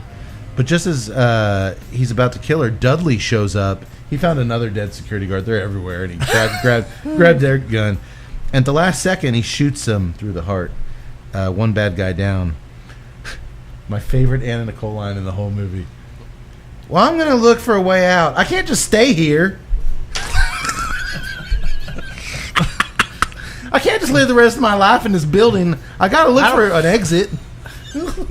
I still don't know what's going on. She still has no clue what's going on. And as a viewer, neither do I. I felt like that watching the movie. I can't just stay here watching this. I got to do something. Winter warm me. Winter warm me, sir. Yeah. Okay. Anybody else need winter warning? Yeah. Jack's got the right idea. These problems we're looking at are going to solve themselves. I can't just sit here. I can't just sit here. What am I and going to talk about do? this. I can't just sit here and talk about this movie. I got to do something. I really think she meant that. Like, what am I going to do? Like, raise a family and find a job in this building and live here the rest of my life? I got to get out of here. Oh, God, she's so bad. I don't know why y'all say tune in Tokyo. I can't get San Francisco on these things. Did she play with her own boobs in the shower? I think she did. Did she? Make a note of that. Great. Now I have to rewatch this. It's about time I made some notes, too. Or Or just drew some more circles. Surprisingly quickly, Detective Whisk and the LAPD chopper locate Carrie's helicopter, and he's now on the scene. Not really. There's only 10 places she could have been. You just fly around and you see You already it. blew up Applebee's, so now we're down to 9 places. While her husband is taking gunfire right and left, Carrie discovers a little boy who came to work with his mom. He's running a big wheel around, and she tucks him away somewhere safe. Underneath her left boob. Don't make any noise. Where the fuck did this kid come from? It's like Han Solo with the Tauntaun. We'll just get you in here. This will protect you. It'll Keep build you the shelter. warm. Oh, it smells like shit, buddy. I thought it smelled bad on the outside. I took a shower earlier. Smells like a Bed Bath & Beyond exploded. Or no, what's that other place? Bath and Body Works. I always get those places confused. That was her actual son. Really? Yes. Was it? Because I thought it was the kid from Maximum Overdrive. That is her actual son who tragically died right before she did. Yeah, drugs or something? I forget what it was. Oh, wow. I didn't know that. I thought that was the kid from Maximum Overdrive. I hope that wasn't his actual voice on this, but now, knowing that How do is you her... how do you cast your son in that? You know he's going to want to see the movie. I'm not a good mother. Yeah, that's Well, crap, now I feel bad for cranking on this kid. oh, he's terrible. We've too. gone far too late into the evening to start feeling Oh, bad man, about things. I thought...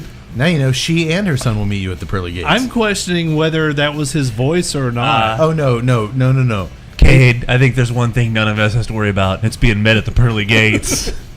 Well, I am. anybody need another winter warmer? I'm Why? pretty sure You wake up John Wayne. Well- I'm already up. definitely the second half of the film it was dubbed. It's clearly a little girl talking for his voice later on. That's what I thought. It was like horrible ADR. Oh yeah, bad. But I think in the early stuff he does his thing. Okay. All right. Well, she finds this kid and she tucks him away under her desk before she calls the bad guys on the phone to make a deal. If they release the hostages, she'll tell them where the case is, and she'll assume the role of their new hostage. You need a hostage. I'll be it. Let the other ones go. Which would be a good plan if a headphones-wearing janitor, oblivious to all the... like I said, people were still working in the building. Oblivious to the craziness, he wheeled that trash cart away a long time ago, containing the briefcase, so she doesn't know where it is now. Real quick, boy, this thing's smoking fast. Compared to it actually is. the other one, this thing is really... Todd, I'll go to you first. Man, all right. So I like the cigar, but coming off of the Moistra, it's not giving me a lot. I like the profile of it, but there's not a lot of complexity to it so far. It's a lot lighter than I thought it was going to be. I'm still not getting a lot of the nicotine.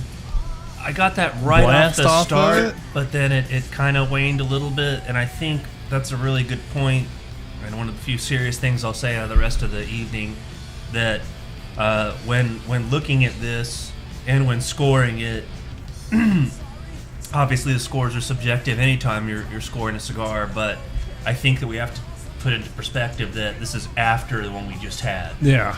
And the one we just had, what we all agreed, winner all the way. Yeah. And there's nothing wrong with this. No, I mean, it's just- still a good cigar. It's a really good cigar. It's not quite the other one. No, it's not. In It's terms not. of everything, flavor, smoke. I mean, It honestly just reminds me so much of a JDN and Antano 1970 in that it's got a really great profile of earth and mineral and strength and I am getting the dark chocolate. Never got the cherry, but I am getting the dark chocolate. But I mean that's it all the way through. Yeah.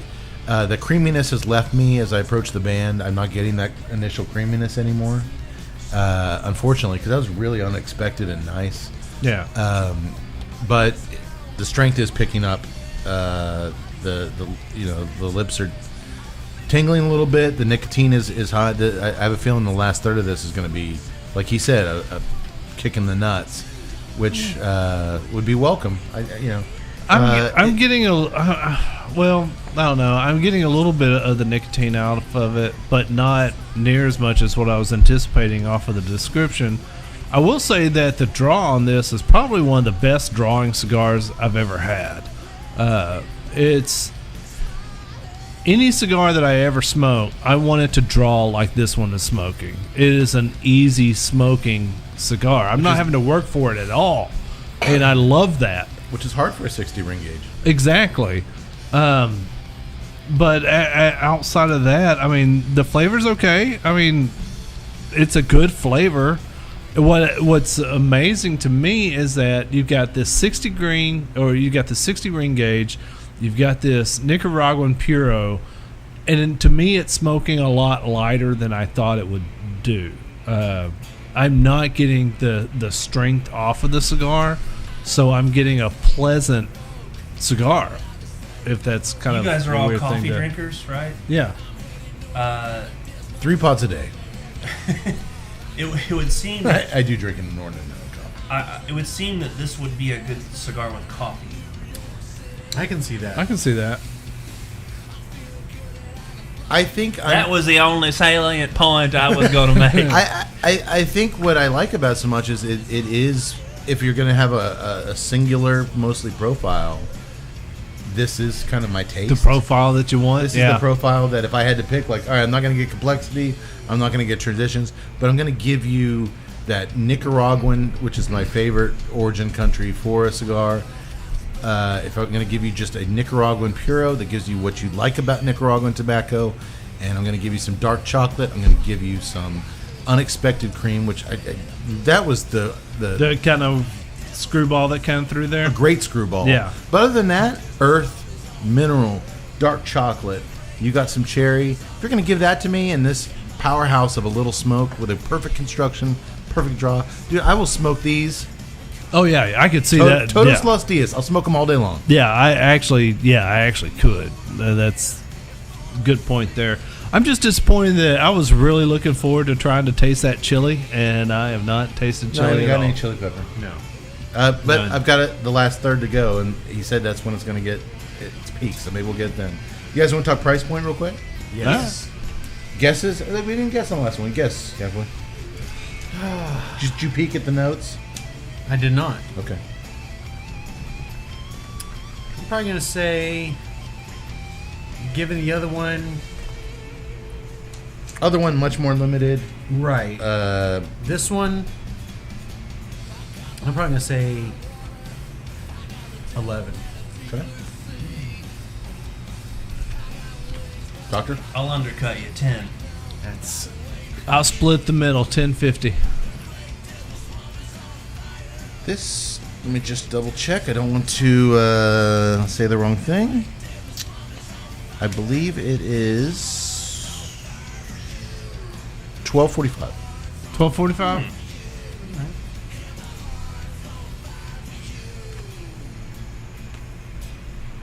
Well, I guess I can see that.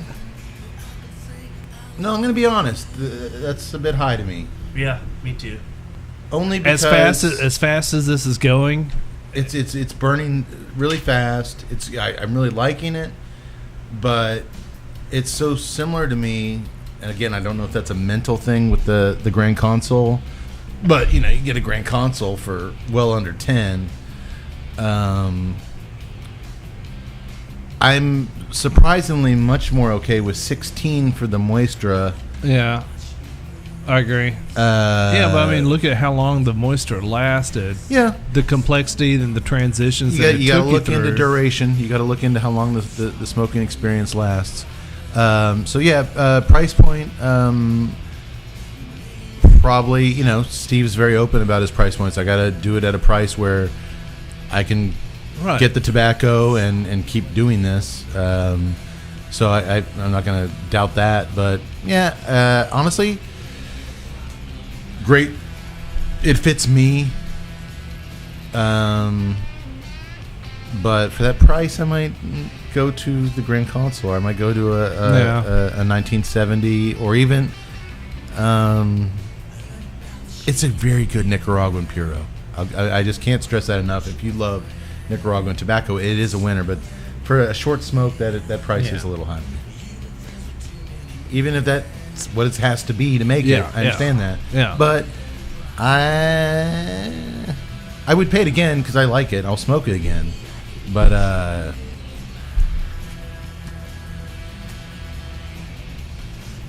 it's good. I mean, both cigars have been really good. I'll come back. We're all blazing through it. I'll come back. Outside the Zytex building, the fire department has shown up. Carrie had lit a wastebasket on fire for some reason, when she was like, "Meet me where it's hot," to the terrorist, and she set a wastebasket on fire. But the fire alarms brought you would think when the LAPD chopper dropped off the cop and left, they would have radioed in. That would have brought the cops in? Yeah. No. Did she rub her tits together like a pair of rocks to start the fire? Yes, it'll get it going. I think it said she put it out. No. But instead of going into the building to investigate, the fire department does an interesting thing. They immediately pull up and start extending their ladder up to the middle of the skyscraper. Fairfax orders the tough as nails female terrorist. I haven't mentioned her yet. She's also got a leather vest, short hair. I was waiting for her softcore scene. It never materialized. I would have liked her and Anna to have a scene. I was like, okay, there's going to be a softcore scene with her. Maybe her and Malibu are going to do it at some point. Never did we get her in there. Damn it, that was disappointing. Yeah, well, she steps up. She sends a message to the fire guys. She grabs the bazooka and blows the shit out of the firefighter. She blows up the ladder. They catch on fire and are falling down. Boy, they're getting their money's worth out of this bazooka. We've only got one. Use it. She blows the hell out of them. And then that LAPD chopper is flying in the sky. She's like, well, I'm here. She shoots it. Got a bazooka. Why I got not? a bazooka. And we see the bazooka cam again, the camera on the missile. They cut to those guys. Oh my God! Land at the Applebee's. It's out of commission. So she kills them as well. Fairfax gets on the horn and tells the cops, "We are the People's Democratic Liberation Party. We have 17 hostages, and we won't hesitate to kill them. Your government is evil, and I'm willing to die for my cause. Oh, and one more thing. Don't fuck with me!" To sum up, don't fuck with me. Don't fuck with me. Oh, dude, that was... Friends, Romans, countrymen. Oh my God, that was good. I'm surprised he didn't start out that way. Friends, government, and ETF. ETF people who no one knows what you do. How'd the ETF get on the scene? Malibu's eating a ham sandwich. I gotta get my protein. We get it, Malibu. You work out. We understand. Everybody gets it. Malibu. What the hell kind of name is that? Was it the giant Q-tip? What was it? Dominator. Titan. Malibu. I'm gonna verify that. Please do, because to me that he'd be like the Miami Dolphins of American Gladiators. Like like who's intimidated by that? Vikings, Bears, Dolphins. Oh, all right, we're the Dolphins, but how do we like? What's the one on Family Guy? The London Silly Nannies. All right, with Miami Dolphins, we're turquoise and like how do we like?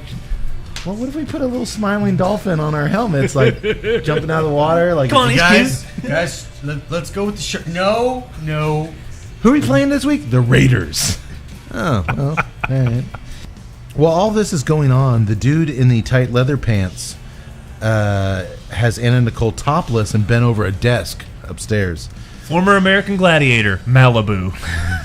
Man, I'll have to ask. We have a friend, an actor that I've worked with.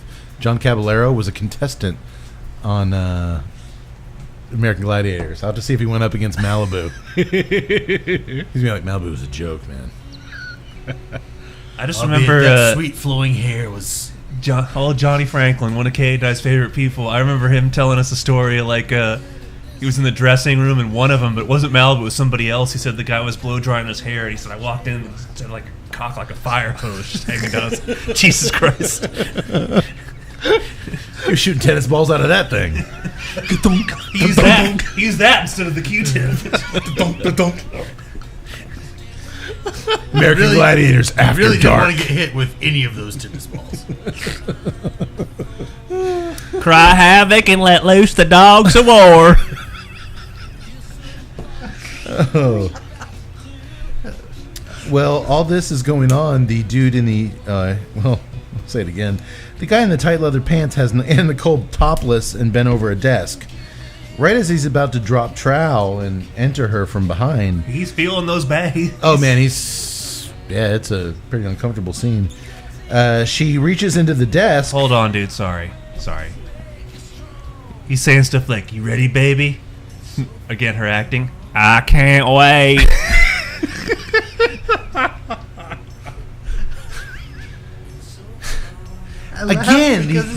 Again, these bad guys that the cops are everywhere, and they just.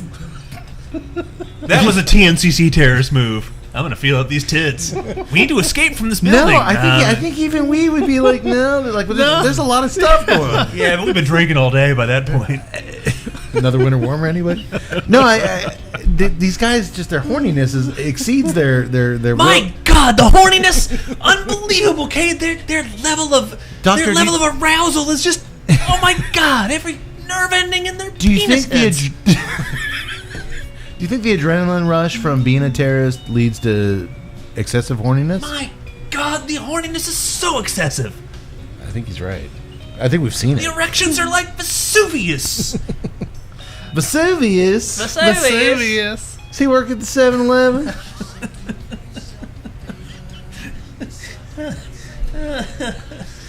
Well, as he's about to enter her from behind, she reaches over the desk and grabs a letter opener and stabs him in the leg with it. And then she grabs his gun. You want to fuck me? Well, fuck this. And she shoots his ass, and he flies through the window. But Fairfax is smart. When he sees that his worker goes out the window, he gets on the horn. That's an example of what I will do. Like, I actually like that move. Yeah, man. he plays it out. He's like, I'm not going to let this death go to waste. I'll make it like a hostage. Like a guy's working there in leather pants and a muscle shirt. Just came in to do some work on the weekends. We just killed the mail delivery boy. It's Casual Friday. Casual Friday. Jeans and tennis shoes, kiss my ass. I'm putting on my. Hey, Jeff, can I talk to you in the office for a minute? Casual Friday. I know it's vague. But the muscle shirts and the leather pants. The handbook clearly states business casual. On your way out, could you send Malibu in here? I'd like to work with him too. Yeah, who was buying this guy as a I need you to button those top buttons. I can't. I have no buttons. It's physically impossible. Jeff's all confused. I have no buttons. I've worn buttons in 10 years. Tom? Malibu. Okay, Malibu. Suit yourself. Oh no.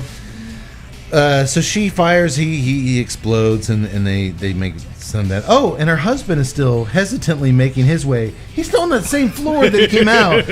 At a snail's pace, he's making his way through. A scared snail. He's checking All right, everything. He's clearing the I'm gonna room. take 2 steps and then wait 10 minutes. See if anybody heard me. He's clearing the room. In his defense, every time he turns the corner in his bedroom, he gets hit with a tit. Shell shock. Well, he is still lurking around. I just want to point that out.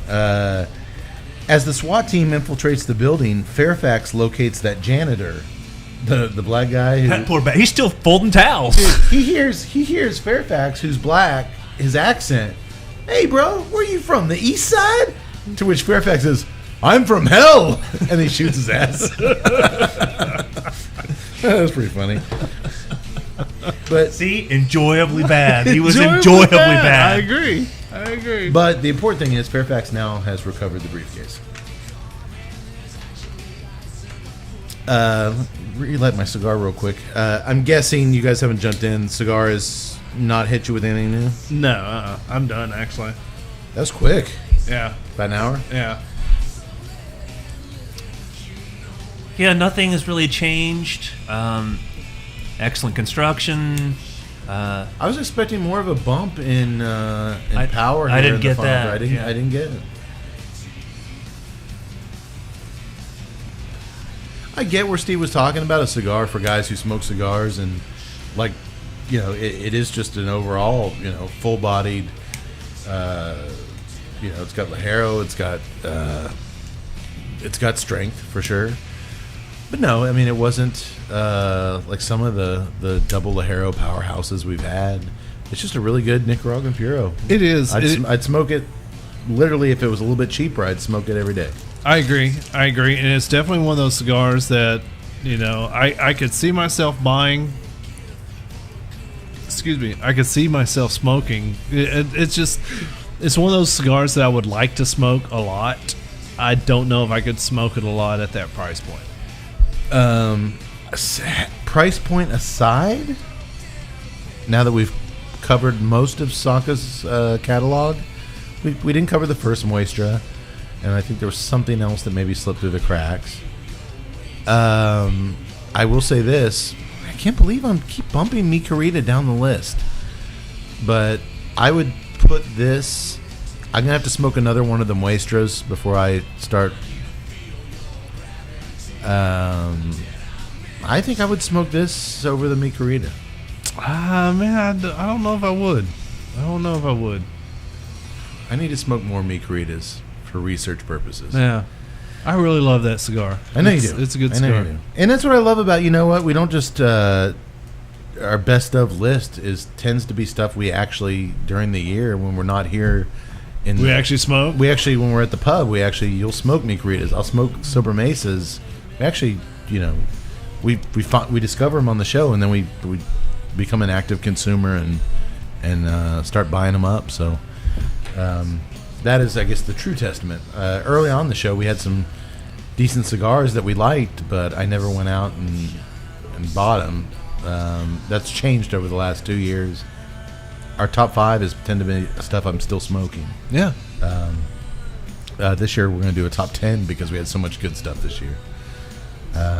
But more on that later. Down in the basement, Detective Whisk is getting his ass handed to him by one of the terrorists. Zarkov, I believe is his name. Zarkov. He's just a giant German dude with huge hands. He's got that leather trench coat. And he never takes his shades off, and he just beats. He just got these meat hooks, man. He just beats the shit out of people. And right before Detective Whisk gets his neck snapped, Carrie shows up and shoots the thug twice in the back, saving her hubby's life. You stay here and rest. I gotta go check on the hostages. I love you. He's not shot. He's not injured. And he's like, all right, I'll stay here and rest. You, helicopter pilot wife who has go save those hostages. He's not hurt. And he lets her, he doesn't try to talk her out of it like, baby, you're like totally not ready for this. Cowards die many times before their death, Brodies.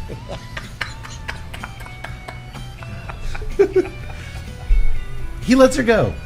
And he stays to rest. He's got to get his wind back. He's got to make victory love later. He's got to take a little nap. I was about to say, he knows what's coming up. That's TNCC style. We should get Detective Whisk at the table. So you just let her go be the hero while you got your land legs back. Yep. Yeah, that's pretty much it. Another window warmer, please. I was in a pretty heavy fight. I was tired. Okay. So Ann Nicole frees the hostages. With the help, one of the hostages turns out to be a smoking hot computer expert.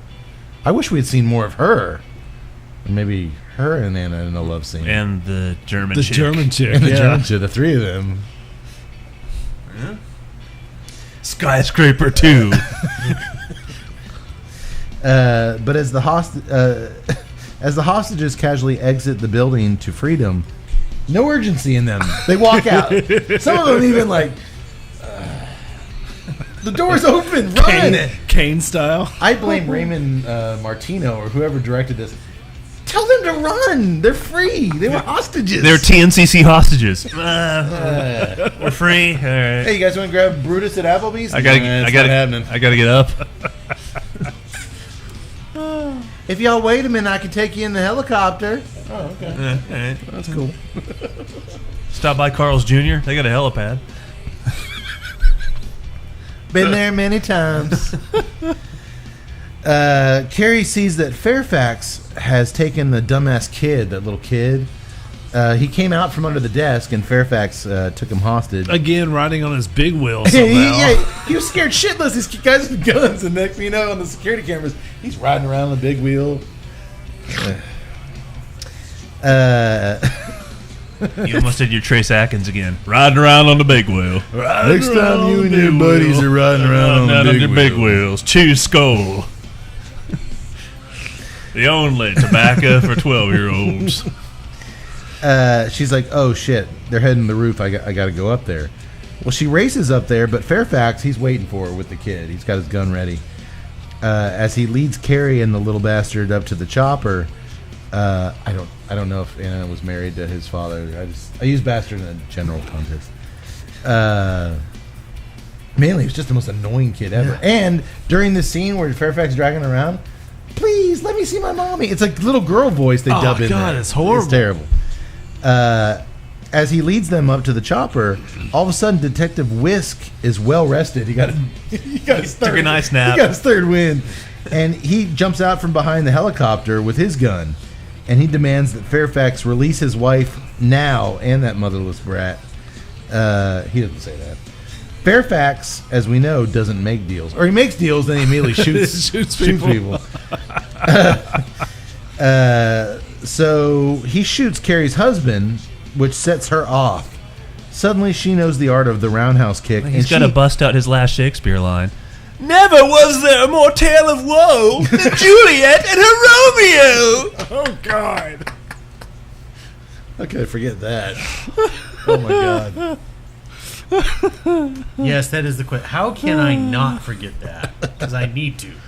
Well, once, twice, and thrice, my friend. My acting career, I shan't be seen again. Do you think at the end I just made that one up. Do you think at the end he actually jumped off the skyscraper? It's the end of Fairfax. I went to the Tisch School of Arts. And now we're equals. You and me are performing artists. You've been acting your entire life, and I just got this role, and now we're equals. I'm getting paid scale. Fuck justice. Fuck Cairo. Well, she starts roundhouse kicking the hell out of him. All of a sudden, she knows how to do karate and stuff. I guess she learned that. No, she doesn't. At the Chicken Express. No, she doesn't. Yes.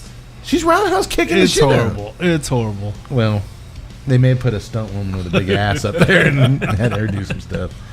That was in the end credits. Stunt woman with big ass. Well, she knocks him off the top to his doom, just like Andrew Dice Clay. These movies are very similar. On a side note, I thought about doing this early in the film, but I was like, let's see how this pans out.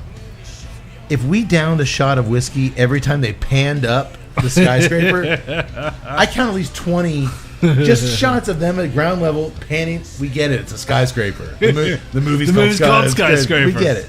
Yeah, we couldn't do those shots. It'd be like the Gone with the Wind scene. We'd all just be laid out. Well, down on ground level now, Carrie and her wounded husband get in an ambulance with the little boy and his wounded mother. She lived. One of the bad guys had shot her up. She's going to be okay. Thank God. We don't need that kid sent into the foster system. Grow up and be some kind of psycho. The police captain gets in a quick jab. Aren't you glad your wife showed up to save the day? To which Whisk says, yeah, I guess I got to give you that baby now. Oh, good.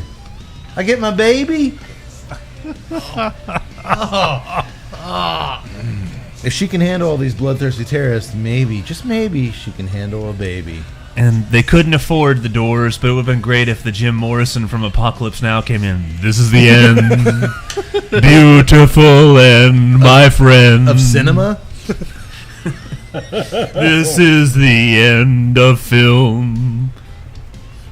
They close the ambulance doors, and it is the Metaphor. Oh, thank It God. is the end of the film. Guys, I love this double feature. I think every Christmas we should all revisit No Contest. I and won't. Skyscraper? I won't. I'll revisit the first 10 minutes of Skyscraper. No Contest is obviously, hey, it's No Contest. It was a better film. A much better film. But Yes. Skyscraper, I go with Fairfax. It's for the whole movie, enjoyably bad. When The whole I- thing was enjoyably enjoyably bad. When I sent out the text to you Agreed, guys agreed. of the double feature, the majority thing I got back was, well, No Contest looks pretty cool, but Skyscraper. I actually thought Skyscraper for I enjoyed it. a curiosity. Enjoyably bad. It's a curiosity. Especially comparing the two, 1 year apart, basically the same damn premise, which is a Die Hard ripoff. Yeah. Fairfax was so, for me, I think Mincy nailed it, enjoyably bad. And I wrote down this Romeo and Juliet line modified for Trace Atkins, but soft. What light from yonder badonkadonk grows. I still need to But hear this. I soft. still need to hear this badonkadonk What song. light through badonkadonk? But soft, what light from yonder badonkadonk grows. Is Trace from Mahia? I don't know. He's probably from New York or something. I just found a niche and I filled it. You went to Travis Middle School with Matt Cade and John. Nope, Exeter Prep in New Hampshire. $55,000 a year. You're a complete fraud, aren't you? Yes, I am. I'm a man of the people. But if you're looking for a tractor, If you want to know what pecan sauce is made by folks who know what pecan sauce tastes like. boys, good stuff. Winter warmer beer. Let's tackle that first. It's a beer. It's a beer. It's a beer. It's not bad. It's And just we drank a piss load of beer. it at the end of the day. There's only a couple left. No, I can't sell you no booze until 2 p.m. on account of it's Sunday. If you can't sell beer, what are Lenny and Carl doing here? Watching the sun move across the floor. When it gets here, we can drink again. Sadly, that it's it's a little too close to home. I won't drink it again. There's other beers out there. Yeah, But it wasn't bad. No, It was a little too malty for my taste. I would have liked, but you know what? If it had a lot more going for it, it might have taken away from two really cool cigars we had tonight. I think that's it worked with these cigars. It did. I think it did. As far as the cigars, the Muestra was a really nice surprise. I hadn't had a cigar like that. No, it was, I really enjoyed the Moistra. And you know, I was very critical on the Todos Las Dias, but it was still a really fine cigar. I love it. And that, by the way, the creaminess is coming back for me in the last here towards the nub. Starting to get a little bit of that kind of creamy. I look forward to having the Moistra. I look forward to having that again. I think that I'd like to try this again. I think that maybe, like I said, it was a little. You can't help but compare it when you have one after the other. I'd like to give this one another try. I do think 12.45 is a little steep. It's yeah. I mean, if that's what it costs, it's what it costs. But as far as me paying for something, it's probably it puts it a little bit out of my. When I can get Nicaraguan, a really good Nicaraguan cigar, a little bit cheaper, but I think it is a regular production. So unlike the Moistras, it'd be easier to find. Yeah. And you know what? If I'm in the mood for a great, bold Nicaraguan cigar, and they have this in the humidor, I'll buy it. No. It is always a risk doing a double feature, cigar-wise, that the first one's gonna impress you so much that the second one just lives in the shadow of it. Yeah. Maybe that was a little bit tonight. We're gonna get together here soon to go over our top 10 list. I'm gonna smoke another one separate, or maybe reversed. Maybe smoke the the Todos first, because it's not the killer palate killer that I thought it would be. No, it's I think you could smoke this and then smoke a Muestra, but Maybe this sums it up best. The fault, dear Brutus, is not in our stars, but in ourselves. so true. It's true. Poignant. She's wise. Profound. Profane. Nothing. No words that have ever been associated with Skyscraper. Either way, bravo. Two really good entries into the Dunbarton cigar catalog. Absolutely. Give us some links, Ted. Hit us up on Facebook. Subscribe to us, Tuesday Night Cigar Club. Subscribe to us on YouTube, Tuesday Night Cigar Club as well. I don't know if you guys certainly don't know, but I have been actually releasing our episodes a day or two early on YouTube. Mm-hmm. Sometimes the video's done, and I'm taking a little bit longer to do the episode page, and so subscribe because you can actually get our shows a little bit earlier than everybody else. Yep. I don't advertise it, but it's a little something out there. Yep. If you want to get them early, do your holiday shopping. Go to our website, click on Amazon link, and buy stuff, and maybe we'll get a little something. If you're buying cigars, check out our famous smoke shop link on our website. And man, I'm now going to just decompress for a couple weeks away from you clowns and just try to get my life back together. Another year of this shit. I got some things I need to figure out. Merry Christmas. Did I say all that out loud? Yes, you did. You did. I didn't call you clowns, did I? Yes, you did. He did. Damn it. I'm sorry. As I said in my recent review, 'twas the night before the Tuesday Night Cigar Club Christmas show, and all through the house, not a creature was sober, not even the doctor's pet mouse. Not even the doctor's pet mouse. Not even the doctor's pet mouse! We couldn't find the stockings, but the candles were lit. Who made the eggnog? It tastes like reindeer shit! Doctor, will we see you in January?